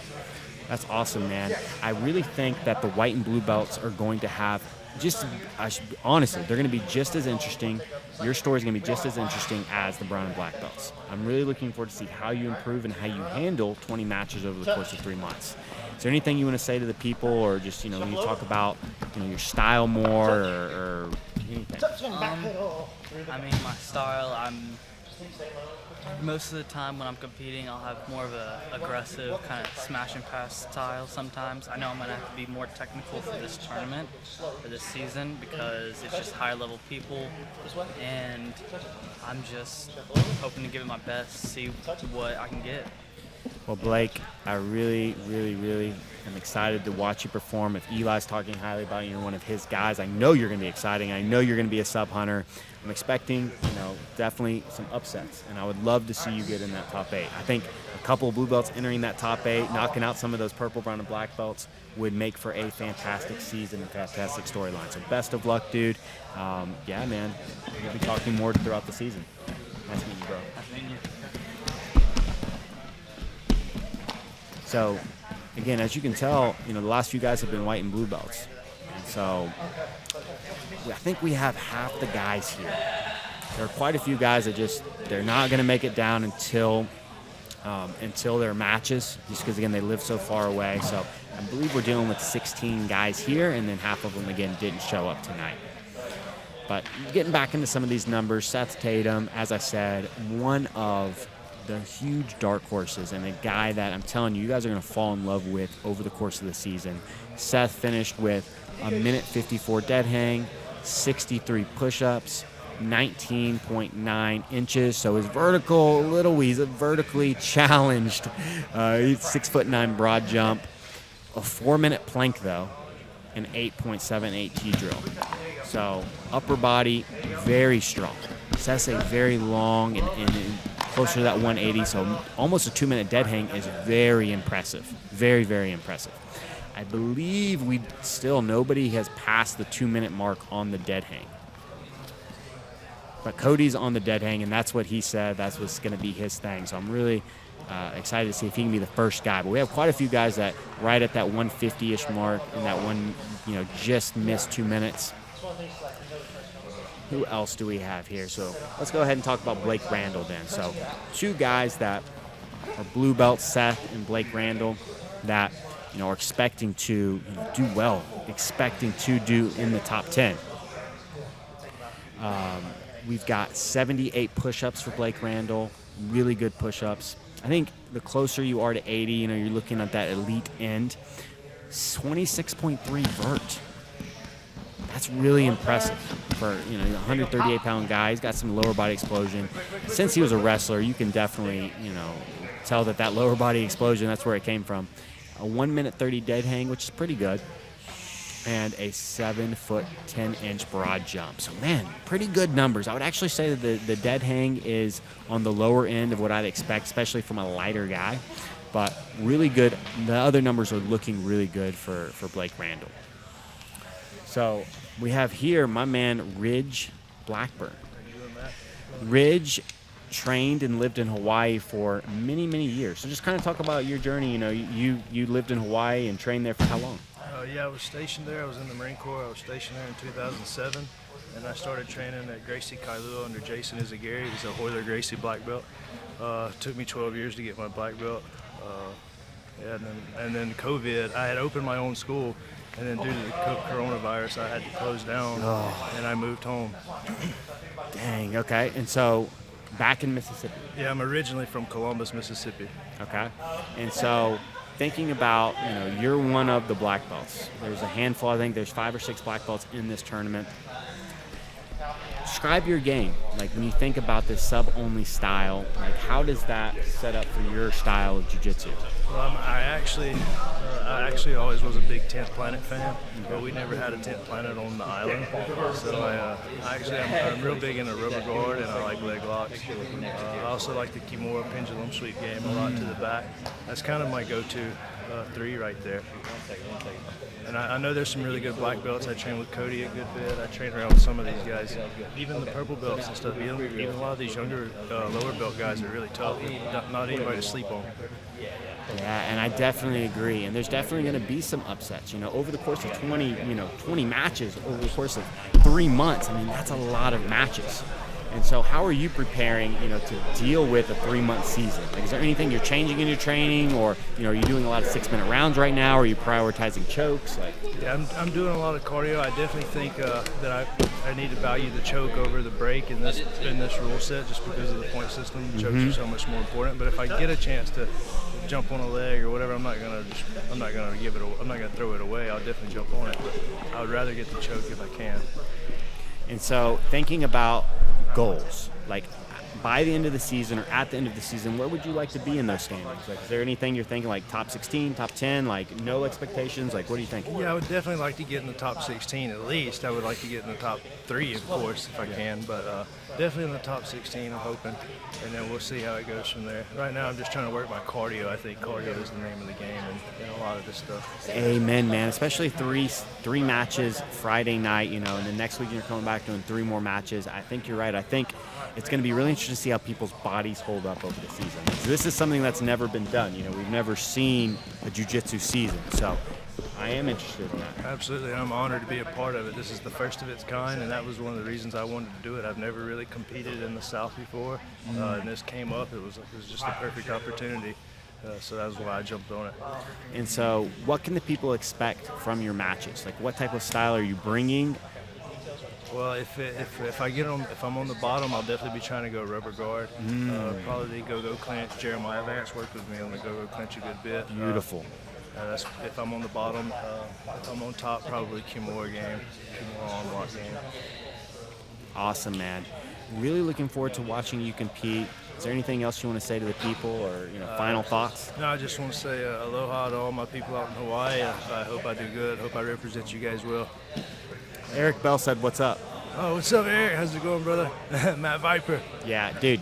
Ridge, one of the coolest dudes, man. It was a pleasure training with you a couple weeks ago, and dude, I'm sure we'll share the mats again. Thank you. Yep, thank you, dude. So yeah, Ridge is a long time. Been training a long time. He's a seasoned black belt. Just moved back. Real cool story. I mean, he was in Hawaii, opens up the gym, coronavirus. I mean, awful, but we're happy to have him. He's one of the nicest guys I've met. He's got that cool, just Hawaii vibe. He just feels so chill. And so, savage on the mat stuff. I mean, again, he's a guy I've rolled with before. And like he said, I've seen him play lots of rubber guard. He's got a really good rubber guard. He likes the leg attacks. And I think, again, everybody here everybody here is a submission hunter. I think it's going to be really rare to see draws. I don't think we're going to see a lot of draws. So, got Matt Harrison here. All right, Matt Harrison, introduce yourself, man. Like, where are you from? Where do you train? Why the Jiu-Jitsu Federation League? Well, first off, I'm from Louisville, Kentucky. Okay. I train with Chewy, Nick Chewy Alvin. Yeah, okay. And I'm a brown belt, 4-stripe brown belt. I've been training for 12 years, and I love to compete. And I think this is such a great format. I love the submission only and the 6 minutes. I feel like people are gonna have to get it, to win. Man, I love Chewy. He's been one of the coolest guys I've ever met in the jiu-jitsu world. What's it like training with Chewy? Because he's definitely a guy that a lot of people follow, and he's definitely a big inspiration. So, kind of talk about what's it like training with Chewy. Man, it's so crazy because I didn't know he was a superstar till we went to the Pan Ams one year, and we were changing, and Chewy was sitting on the bench in his underwear, and he had two people come up to him and say, "Hey, can I get a picture with you?" And I was like, "What's going on?" I had no idea, but it's pretty cool to go places and people recognize him, and he's just such a down-to-earth guy, and such a great training partner, and I'm so blessed to train there. Yeah, man. And so you're one of the guys driving the furthest. So it's about, 4.5 hour drive? Yeah. And so yeah, you must be really excited about this challenge, right? Definitely. Just make so thinking about your jiu-jitsu style real quick, how does your style that's the main really thing. set yourself up? He's to giving us finish good audio in for like elite? future Are you interviews. a choke guy? Are you a leg hunter? Like, how would you describe your style? I'm definitely, I'm 6'3". I'm definitely going after a triangle. I love, the choke aspect of the keels, and definitely I'm going to hunt it. And that's my goal for the season, to get the sub. That's got to really be something that, as a guy that loves leg locks, you've got to really be excited that you do have those long legs. So guys are going to be jumping on them from time to time. And so even if you lost, some guy caught you with a real quick leg lock. If you finish with 2 triangle chokes, you're still at the end of the night sending 14 points. Yeah. So it is a big advantage to have that choke arsenal as your main game in this format. And so, talking again a little bit more about your style, we're going to see a lot of guard pulling. Are you a top player? Yeah. I'm more of a guard puller, but I love to stand it up. I do a little bit judo, and I just love the game of jiu-jitsu, and I'm trying to learn as much as I can and enjoy this great sport. So, how old are you? Because you might be. Yeah, I'm probably one of the oldest, other than Jason Manley. Okay. I'm 39. 39. Okay, I was gonna say because Steven is, I believe he's 37 or 38. So I know that I didn't know if you were pushing that 40 envelope. Yeah. It's crazy looking around and some of these could be my kids. Yeah, teenagers, man. There's a couple these that are teenagers here. And so thinking about your body, how are you expecting your body to hold up over 3 months? Is there anything you're gonna be doing to prepare? Are you gonna really be focusing on recovery? No, I'm excited. That's one thing I've been very blessed of my 12-year-old doing jiu-jitsu is I've never had any major injuries. So, I've always been able to keep my body safe. And I'm just going to take it 1 week at a time and, prepare myself, and try my best. Awesome, man. And so, any final thoughts? Anything you want to say to the people or anything? Just thank you for having me, and I'll see you July 10th. Yeah, dude, July 10th, you'll be here, and dude, we'll be talking a lot throughout the season. Looking forward to seeing how you do, man. Thank you. Yeah, man, thanks for coming. So, 4-stripe brown belt under the great Nick Chewy Alban. Chewy is one of the coolest dudes that, again, I've met in my jiu-jitsu journey. One of the first guys that opened his doors to me, so any one of his students feels almost like an extended part of my family. They're always welcome at 10th Planet Decatur. So as we're winding down, we've got these guys, the numbers are still coming in. I'm going to keep pulling out and reading some of these guys now. I've interviewed almost all the guys, so you guys at least get to hear from most of the guys here. I think 1 or 2 guys still haven't. But, we've got Kevin Primo here. Kevin, 22.3-inch vertical, already said that, but we had a 1 minute 34-inch dead hang. Kevin's he's on the heavier side of this at about 190 pounds, very physically strong. Kevin is a bull. He had a 7'2" broad jump, 4-minute plank, so very strong core, and a 7.97 T-drill. So what we're seeing with a lot of these guys is not very much explosive strength. Elijah's by far the most impressive lower body, with the lower body explosion. But at the same time, he didn't have this, the impressive numbers in his upper body. Only a minute 49 plank. So definitely on the lower end. I think that might be the lowest of anybody so far. But really, really good explosion. I hope you guys are enjoying it, getting to watch these guys go through the different drills. It'll be really funny if Brandon does end up going through these drills. If me and Brandon do end up going through at the end, I'd definitely be game. So we have Dallas Sharp. Okay, Dallas Sharp is one of the few guys I haven't talked to. But Dallas Sharp is a blue belt from 10th Planet Decatur. And if you like movement, if you like dynamic movement, Dallas Sharp is your guy. Dallas Sharp is a highly, highly skilled gymnast. He is a gymnast for a living. He works and teaches at a huge gymnastic facility where he gives private lessons and teaches classes.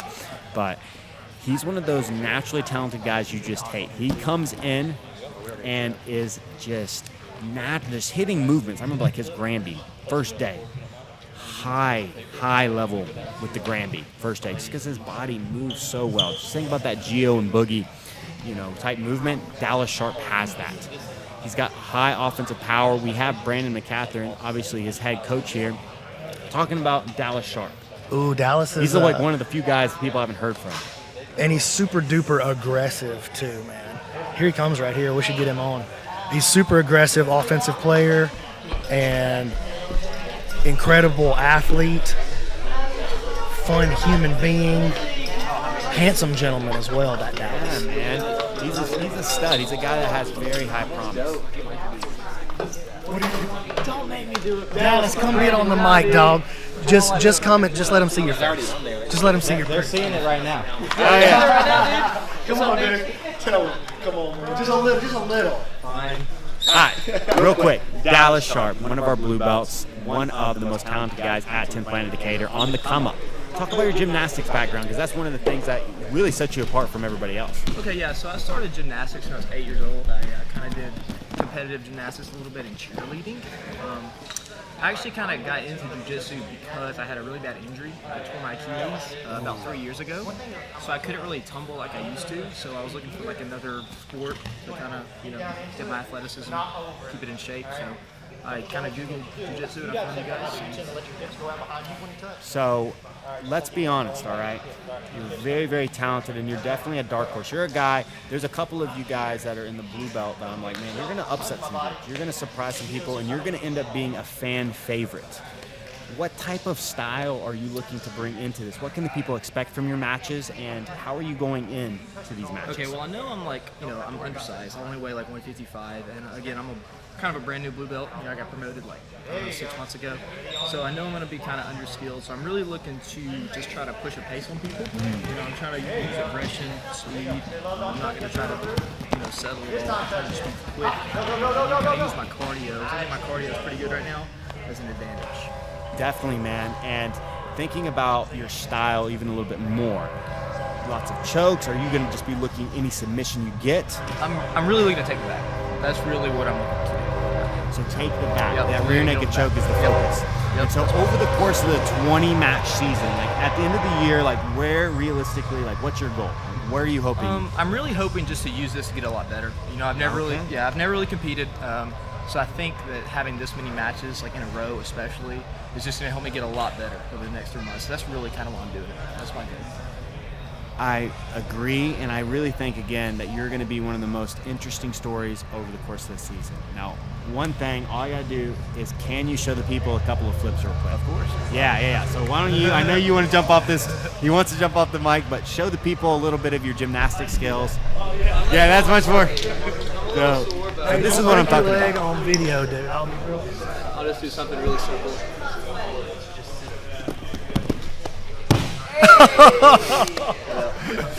That's my most interesting Instagram friend. Yeah. He's definitely. You need to follow him. What's your Instagram handle?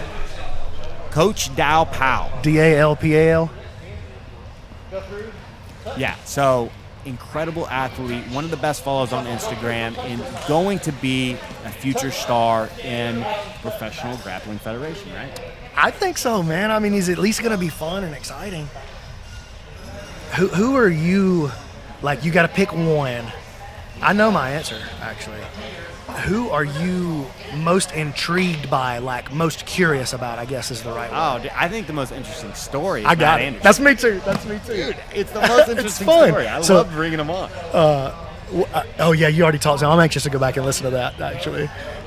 Dude, even more interesting. I couldn't believe what he was saying. I was just like... What did he say? He just was like, man, I want to get top 8.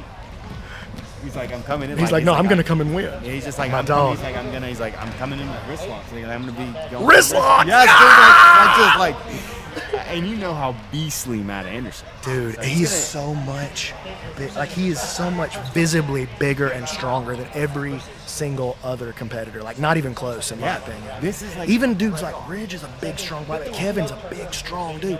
And they're the same weight. Matt looks like he's 40 pounds heavier than them, dude. He's huge. Yes, and he is. So, and we rolled a bunch with Matt, and this was years ago. Yeah, so let's preface that. You know. Oh, he didn't weigh in today. He ain't on weight today. Oh, okay. Yeah, look and see what he got for his weight today. Is he still here?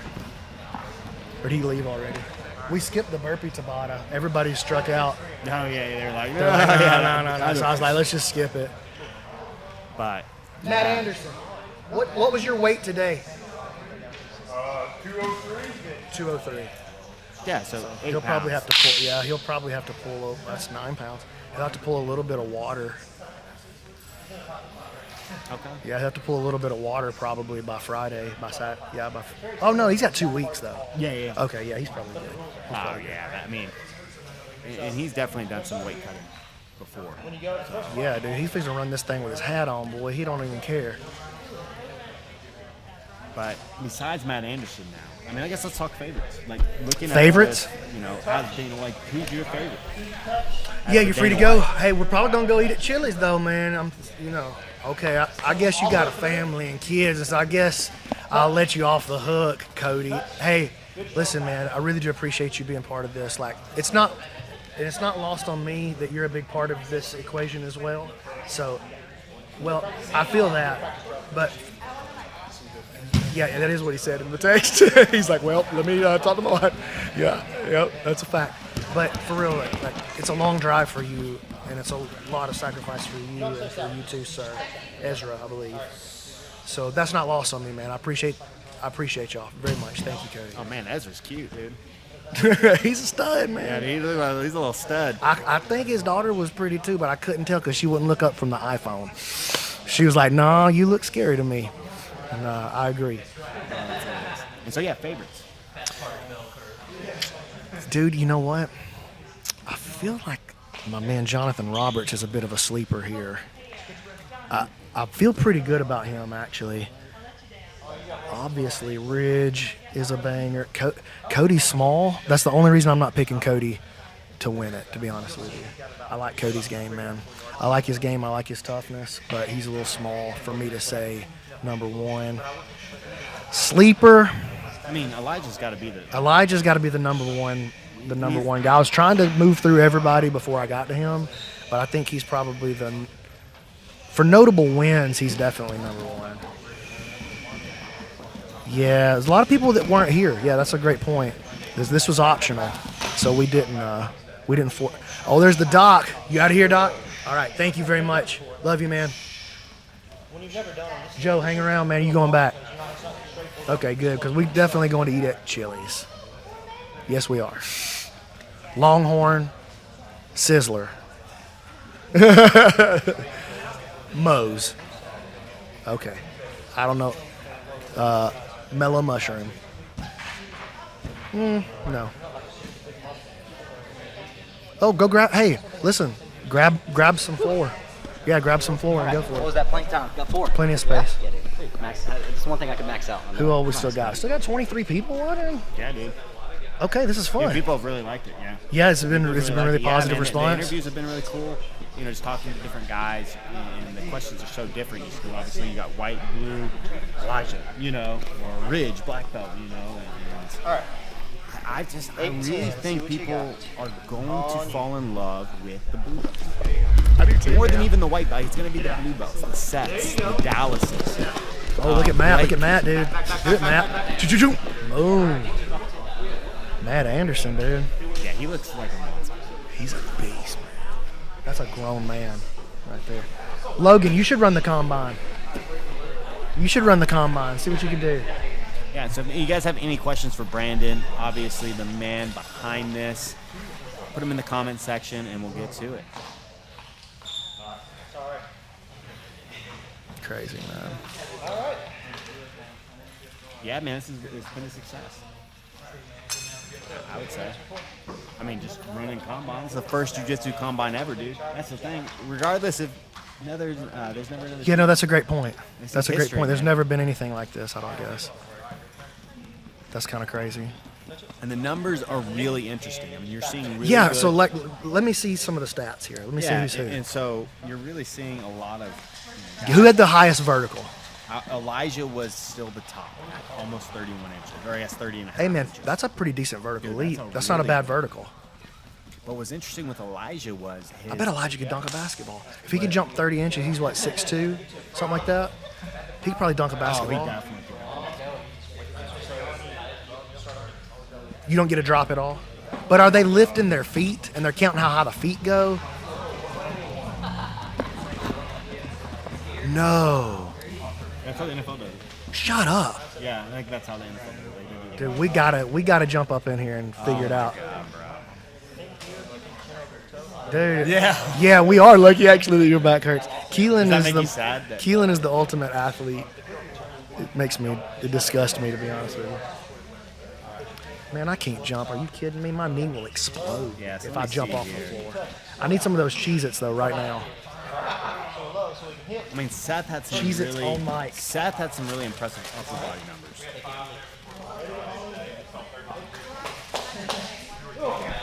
I mean, but really not anybody that just blew it. You know, like oh man, all these numbers. You know, I haven't seen Matt Anderson. Yeah, I'm anxious to see what he did. Who had the fastest T drill? The fastest T drill. So Dallas had 7.32. That's the fastest. Pretty fast. Yeah, that's. Who did? No, his was like 7.6, I think. Yeah, I think we're looking at Dallas Sharp as the fastest T drill. Yeah. Dallas Sharp. That's interesting. Fastest T drill. But actually, by good, you know, Doing great, 0.02, Jonathan. So like So quite a bit. Quite a Doing great. bit. And that doesn't surprise me. Steven, man. what's your T drill?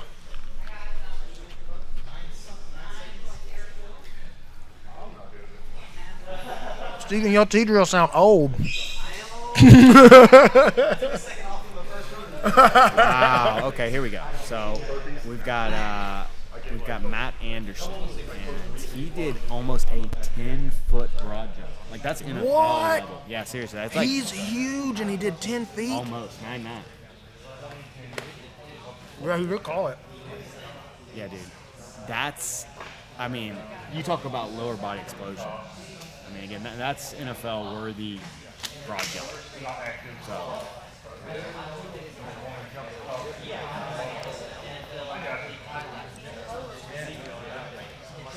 Yeah.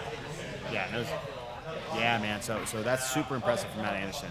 84 push-ups, which is near the top of the pack.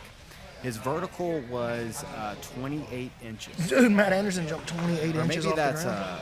yeah, I think it's 28 inches. 27.9 or something like that. Yeah, 27.9. His dead hang, again, he's on the beefier side. He only did a minute on the dead hang, which isn't that That good. doesn't surprise me. His plank for time was 2:45. That's pretty good. Not bad, but we Again, had though, quite you're a talking few about a guys. giant dude right Yeah. there. And then 8 seconds on his T drill. So all around, though, I mean, you're Who's talking been the about most? a Is he the beast. most impressive athlete you've seen here, or is somebody like athletically shining above him? Man, Who stands out that you didn't expect to be or maybe Cody Floyd, man. Cody Floyd has some really good numbers. I knew he was going to be good. 8'7" broad jump. Yeah, that's good. That's really good explosion. 81 push-ups, 26-inch vertical. All real good. Almost a minute and a half dead hang. 2 minutes 14 seconds on his plank time, which really shocks me.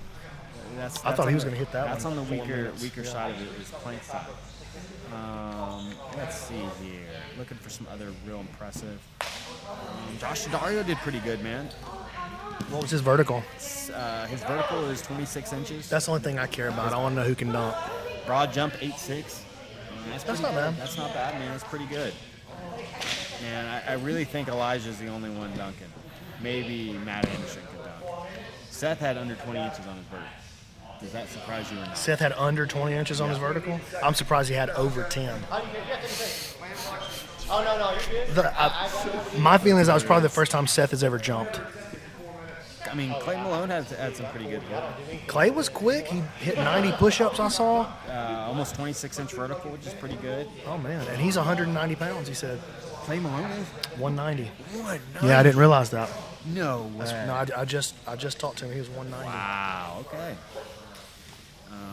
Yeah, a lot of 25, 26-inch verticals. Elijah's What did Ridge do? What'd your boy Ridge do? Let me get them numbers on Ridge. Okay, let me see here. It was me. Yeah, no, it wasn't. No, it sounded good, though. It's just achievable enough that you got. Don't think I have his. Yo, Joe, look behind you, Joe. Joe, y'all move off that. So Ridge, we had 76 push-ups. My bad for yelling. Vertical. A minute 8-second dead hang. Say again. Sorry. So 76 push-ups. Okay, that's good. 23.1 vertical. 1 minute 8-second dead hang. 8'2" broad jump and a 4-minute. Okay. 4-minute plank. That's great. A lot of 4-minute. That was the max. Yeah. And so let me say this: when I say 4-minute plank, I should have said at the beginning that was the max guys could get. Yeah, So we cut them off quite after a 4 few. minutes because we'd be getting bored. Some guys going to jump out there and roll a little bit, so you want to see, hey, this might be a good chance for you to show them. Okay. And then when do we go to Chili's? Yeah, okay. It's Chili's. Listen, it's Chili's tonight, Matt. Are you down for Chili's? You might not eat Chili's. You got to lose some weight, dog. But you could get some grilled chicken and some broccoli. Okay, so you're out. Okay, fair enough. Fair enough. Yeah, Brandon had to save his equipment. He said, Nug said headphone users are dead now. Sorry about that, guys. That Joe almost leg locked himself right into my right into the camera over there. That would have been sad times for the home viewers. Tell her no, Ridge. Tell her you ain't doing nothing. So let Tell her us she know. tries to Like, talk did to you you guys like that enjoy again. this so far? Is this something you'd want to see again for possibly next season? Would you want to see another, just a night where guys came in, we got some preliminary numbers on their athletic ability, as well as introduced you to the cast? This is kind of like a cast, right? It is sort of a cast, it's sort of like the cast of Ultimate Fighter in some ways. Yeah, that's what a couple people said, man. They're like, it feels as an Ultimate Fighter feel. Pretty cool. This is pretty fun, man. Jonathan, you hanging around for a while? I'm going to do this. You got to get back, though, or you want to go eat with us? Okay, yeah. Cool. You hang around for the night? Yeah, I'm going to do the 4-minute plank was Caesar, which one am I? Am I Joe or Joey? Hey, I appreciate that, dude. The interviews are super cool, man. I really think that's something that's not being done in the jiu-jitsu scene. Like, that's kind of my angle from this, is like, man, you don't even know who half the guys are competing. And so just getting out here, in each week I'm going to be doing interviews. So yeah, guys, check out my podcast, The Grappling Discourse. I just did my first competitor profile today. I sat down with Joe Kai. Joe Kai is our newest 10th Planet Decatur brown belt. He's an absolute monster. He's competed in some big tournaments across the country, and a guy that is honestly, he's going to be the most exciting guy to watch this entire tournament. He is flying submissions, dynamic passing. He's out there rolling right now. You see him on top right there of Josh. So he's the first athlete interview. Yeah, dude. And it's going to be cool because it's going to be every Friday night. It's going to be something that you know, and you're going to be seeing the same faces. That's what I love. It gets tough, again, watching, and you see a bracket get posted, and you don't even know who half the dudes are in it. Thanks, Brandon. I appreciate you, buddy. So we have our last test going right here. The only time you don't touch is when you shuffle. Anytime you shuffle a turn, that's one run. Got Jonathan, who's a 4-stripe brown belt. So right there on that black belt. And Brandon, as you guys heard, is high on Jonathan. I've never rolled with him. I've never seen him roll. But obviously, if Brandon's saying good things, then I expect him to be pretty darn good. So I was going to say, Caesar, I don't have much Joey Diaz in me, dude.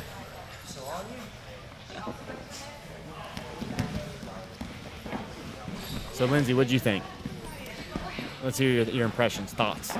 I thought it was pretty cool, and like most of the guys were taking it pretty seriously. I think, I guess if you've got a competitive mindset, you can't go in there and do things halfway. Like I couldn't go in there and just go, I'm gonna save some of myself. I gotta go in there and give everything, get my best time. So it looked like most everybody was doing that, and so it was pretty awesome to see, where people stack up in those kind of things. So, whether those measurements will produce jiu-jitsu results. Yeah, talent. I don't know. We'll see.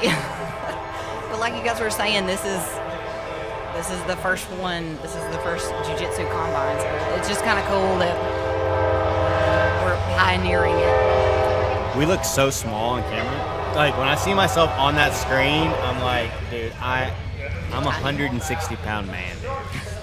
I am small. So, yeah. Those definitely aren't the gym mirrors. I look extra buff. Yeah, this nice I look fluorescent shredded and lighting. buff in the gym, and then Yeah. I'm seeing myself on the stream, and I'm like, might be 138 pounds. It's humbling for you. Good, you need that. Back up, quick.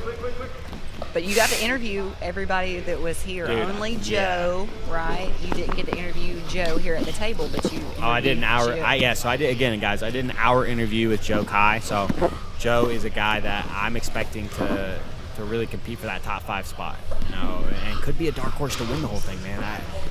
If we're giving out best submission, like he's definitely him, Elijah. There's maybe 1 or 2 others that are definitely favorites for like, whoa, did you see that? That's the type of game Joe has, and I've seen him hit some crazy like flying triangles over the years, some crazy leg locks. I'm really excited to see him compete, especially with his new brown belt. It's a brand new brown belt. He's got the confidence, and I'd say a lot of pressure, off his shoulders. He's not competing anymore, for a belt. Like brand new belt. He's going to be really, looking to make a statement, I think. Remember what you showed me last night? Yeah. So we didn't interview him here at the table, so you actually have to go to the Grappling Discourse podcast to hear that interview. Yeah, and again, there's going to be a lot of. I'm going to be sitting down with like maybe not all the guys, but a majority of the guys throughout the season. I'm going to be, just updating and talking to guys as their stories unfold. Anything that's exciting, anything that's, something that's unexpected, I'm going to be breaking down on my podcast or bringing guys on to talk about on the podcast.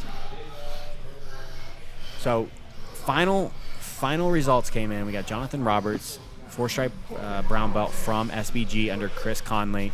We had 73 push-ups. So 70s was pretty typical for these guys. So everybody's in good shape. 73 push-ups, nothing to hang your head over. He had a 24.5-inch vertical, pretty good. I'd say just above average for the guys that competed today. Nothing to write home about, though, at the same time. Dead hang, 1 minute 21 seconds. Isn't too bad, especially for his frame. 7'10" broad jump, almost 8 feet. 8 feet's kind of that number that you're really looking for a good performer. Plank time 4+ minutes. So he got 4 minutes and stopped. Real strong core. And then his T drill was 8.25. So Jonathan Roberts there. Excited to see, man. There's a few of these guys, as I said, I haven't seen grapple or I've never grappled with, and so I'm just as excited. I'm probably more excited to see them compete, just to see, what we're looking at, right? I'm very excited that a lot of these guys that I didn't know got to come sit down and tell their story and their strategy and all that kind of stuff, so we get introduced to them before the season starts. So that's really awesome. Yeah, there's a lot of guys that didn't really want to talk too much strategy. Well, yeah, that's probably good. Yeah. Yeah, so here we see, this is going to be how the matches look. You know, we got Keelan filming real time. We've got Lewis Collins, a blue belt in the tournament, and then we've got Evan, one of our big. He's about 208 pounds, competes a lot, blue belt level. He's right there for his blue belt. So.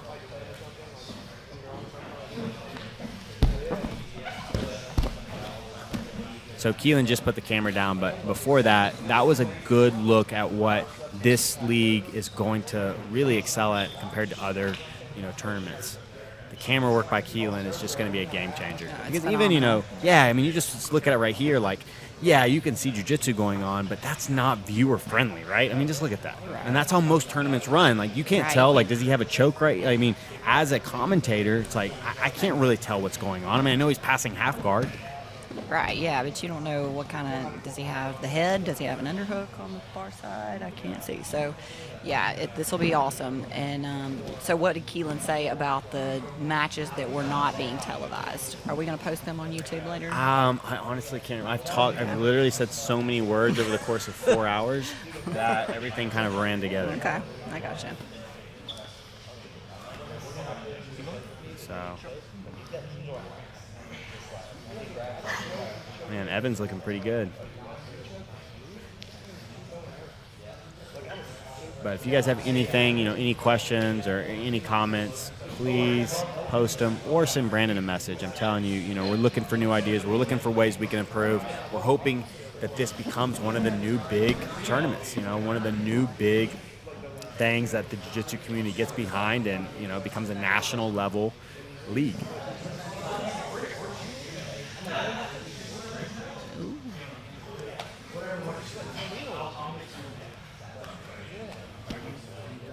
Yep, done with the numbers, man.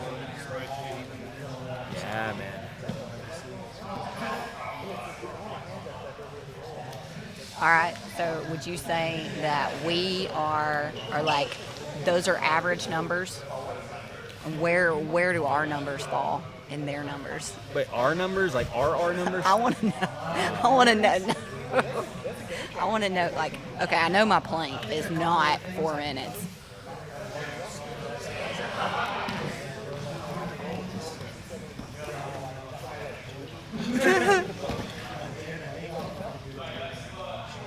So I said, I know my dead hang max was 2 minutes. Yeah, once. I would say this. Your push-ups and your dead hang would be elite, like for especially a woman. So For my a push-ups woman, were like 60. Did I get 60 push-ups? You did 61, I believe. Okay. What did we do? I think it was just my max. Yeah. It was just 60 before I fell out dead. Okay.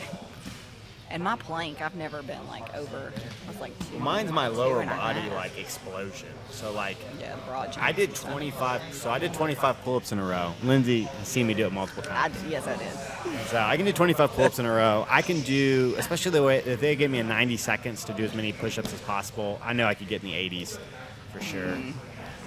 And then I don't remember what our broad jump. Was that a triple jump or? see, was my that just a broad jump would be like just under 8 feet. I think. I think I would get maybe like right at 8 feet, but nothing. Yeah, average. Nothing. Okay. Yeah, it was a great knee bar. You see, these guys are going at it, man. Lewis is going at this big 200-pound dude. Yeah, Lewis is a gamer, man. He likes to compete. He does. Just his he matches are exciting. Goes in there. And you're going to see that from I think everybody. So how many black belts do we have? I'm not sure. I'm gonna go to the restroom. Okay.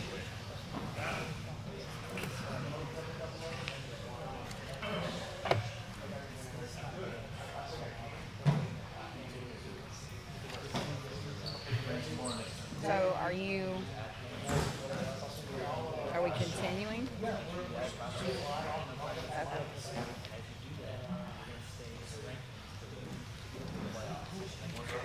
black belts are there? 2, 5 black belts? Holy moly. Yeah.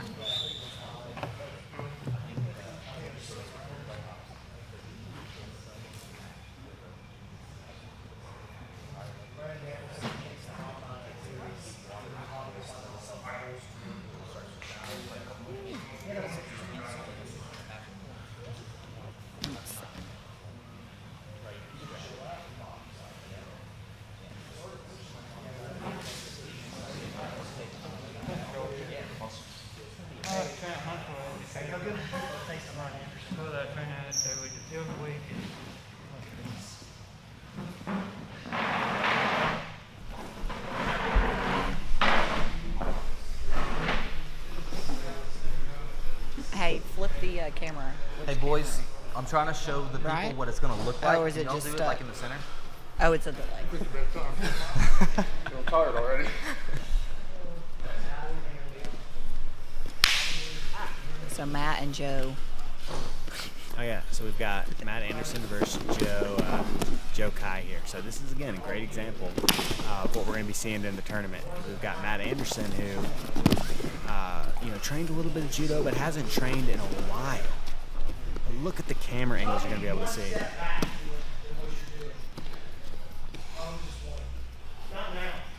Yeah, that's a great point, Brandon Gamble. It just gives you something to think about, and obviously each time we do a combine, we'll add or take away things. The combine was just something we came up with like last week. I thought it'd be a really cool idea to introduce grapplers. And you guys took a lot of aspects of the other organizations have already figured out. And so we just thought, oh, well, let's just steal all the cool parts for all like NFL and NBA and that kind of stuff and just kind of put a lot of that stuff together. Yes, this is really cool, man. I mean, you see Matt Anderson right there with a hard sprawl.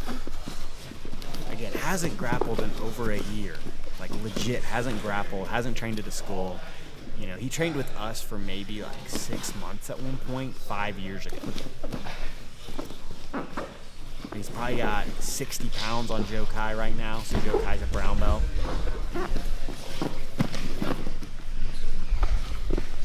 Did you ask Joe how long he's been training? Joe? Yeah, he's just been training just over 7 years. I feel like Joe's been around a lot longer than that. So now we're back. Lewis versus one of our guys, Evan Stapler. Evan's definitely a guy I want to see jump in when we do an over 200-pound weight class. Evan's a game-time player. I've coached Evan I coached Evan to multiple tournament gold medals. But Evan, true? It's true, but it's made me sound kind of douchey. But Evan has won multiple gold medals and always performed amazing. He's just a game-time player. It's funny. Some of these guys who just come out here, they're better in tournaments than they are in training. But he pushes such a high pace for a bigger guy, like the guy that's over 200 pounds.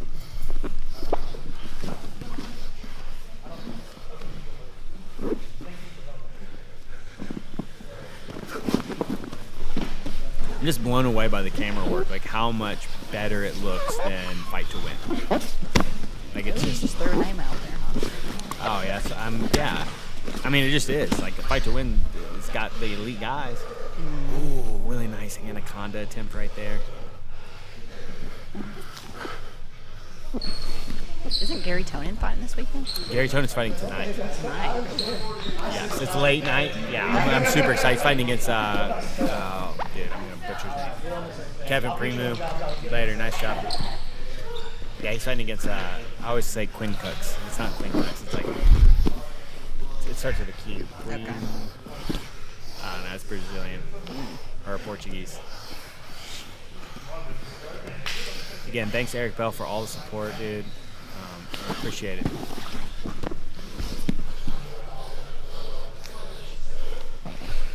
And again, guys, if you didn't hear at the beginning, if you want info like the schedule and the standings and other important information for the PGF, go to www.pgfhome.com. pgfhome.com.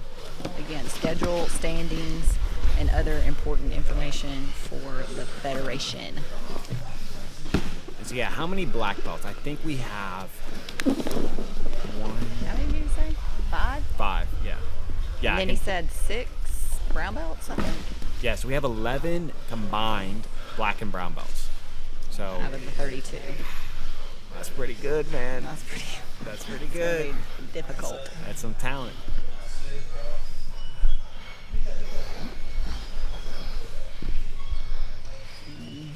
Yeah, dude, it's night and day.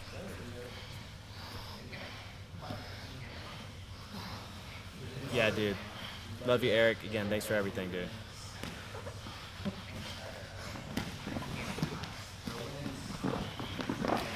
And now we're back. You know, it's funny. Like we just saw like all these awesome shots of jiu-jitsu, and now you're back to the single shot. It's like, oh, it's night and day, dude. That's what I was saying. I was just like, man, you know, like tonight's fight to win. Fight to win. Amazing. Gary Tonen's facing what's his name? You know, they just starts with a Q. Caixinha. There we go. I said Queen Cooks. Dude.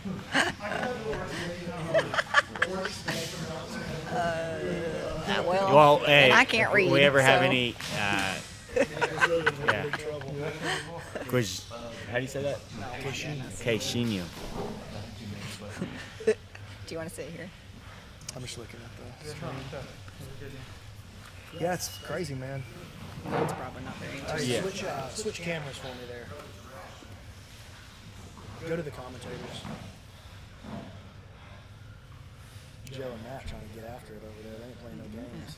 They're like, yo, watch this. Something popped out. They're like, watch this. Oh, it was one of his. They don't even know on camera this. Man, Matt looks sharp there. I know We're not trained over a year. Thing. He hadn't not trained. He hadn't trained jiu-jitsu. He'd been training his body the whole time. Oh, yeah. You know what I mean? I mean, that's a huge factor.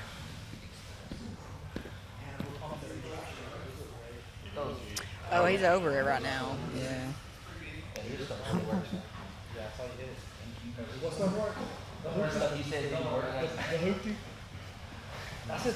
I think you feel small because you're it's the.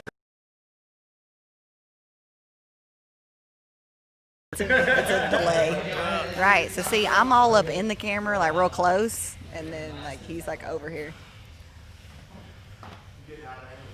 I know, dude. That's what it is. Lindsay took the. We're going to do a lot better if she stays over the camera.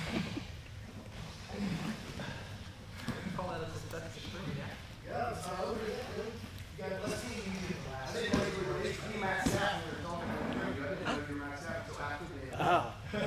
But man, I've heard a lot about you.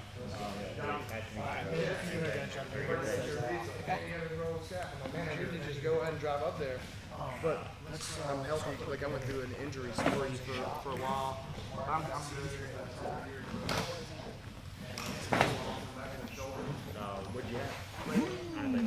I live in my. We did it. Game. We did it. Okay. All right. If you thought that was good, let me know in the chat. If you think that that's a fun idea and something you want to see us do in the future, definitely in the chat let us know. And more importantly, let us know by sharing this and by being a supporter of the season. You know what I mean? So, real talk, this is being funded by old Uncle Brandon. So if you want to see it continue and you like it, then I'm not saying you got to give some money or even buy some stuff, but you're going to have to share it, participate. The more active you guys are in the chat, the better that is for every athlete in this thing and for the entire league itself. So do not be shy about sharing. Don't be shy about participating in the chat. Don't be shy about putting down a little super chat money. So me and Keelan, me and Keelan 50-50 on this thing, by the way. We're trying to go to Chili's. You know what I mean? Yep. Sometimes we want to go to Chili's. Indeed. First ever jiu-jitsu combine. I can't get that out of my head, man. It just went down. Yeah, the first one ever. And we got 7 thumbs up and 1 thumb down. Yeah. That's not bad. Good odds. Not too shabby. Hey, Wallow, what are you going to say on the podcast, dude? You got to run it by me first. That's the new rule. You gotta send it to the government, Brandon, for approval, so I can tell you if it's safe to say.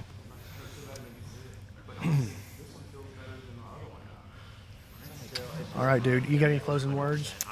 Man, just thanks for watching, guys. We're definitely amateurs as far as like live streaming goes. Like I'm a professional video creator. Let me tell you. I'm a professional, but live video is definitely different. So bear with us, I guess, is my last thing to say, is bear with us. We will be making progress throughout the season as well as the grapplers. So just bear with us. We're trying to give you guys a new product. We think that jiu-jitsu should go down like this. I think this is the way. A tournament, a weekend tournament, or like a match, a super fight is cool, but a league is the way. A jiu-jitsu league. Man, I think so. I think today is actually a real big proof of concept. We didn't even do jiu-jitsu, and we had a bunch of jiu-jitsu people hanging out, watching, engaged. Well, it made it a real sport. Like it felt like a real sport. Like there's athletes doing athletic stuff today. That's like even a fan that has never grappled or has never done jiu-jitsu you can relate to a could vertical watch this leap and or like they've done push-ups and they can understand that. I don't know. It just felt like a sport. More like a sport. I thought it was really cool. Yeah, man. I couldn't possibly be more pumped. Brandon, dude, I can't womp until the super chat money rolls in. Super chat money comes in, I womp. That's the noise. Send it. If there ain't no super chat, there ain't no womps. All right, guys. So that's gonna be it for us. Keelan, go ahead and kill that stream. Don't forget to go to pgfhome.com. You can see the schedule there. There'll probably end up being some updates to that schedule before it's all said and done. But as of right now, that's the final schedule. Starts July 10th. And shout out to the Grappling Discourse podcast. Joe Kai. So jump on and say. So yeah, first fighter interview, fighter profile, Joe Kai will be released tomorrow. It's an hour long. You want to listen to it. Right on. And big shout out to Decatur Coca-Cola Bottling Company, to, of course, to Matt Viper, who's going to be providing the rash guards and the gear for everybody. And big shout out to Phalanx, who's also, they're not the official gear sponsor, but they're being very supportive and helpful. And we want to give Chris some love as well. And then if you got some other folks trying to get their name on the broadcast, slide into my DMs. That's the way the kids say it. You could call me on the cellular telephone as well. Yeah, you can throw up a commercial. Let's go. Oh, wop, super chat. Brandon Gamble, what's up?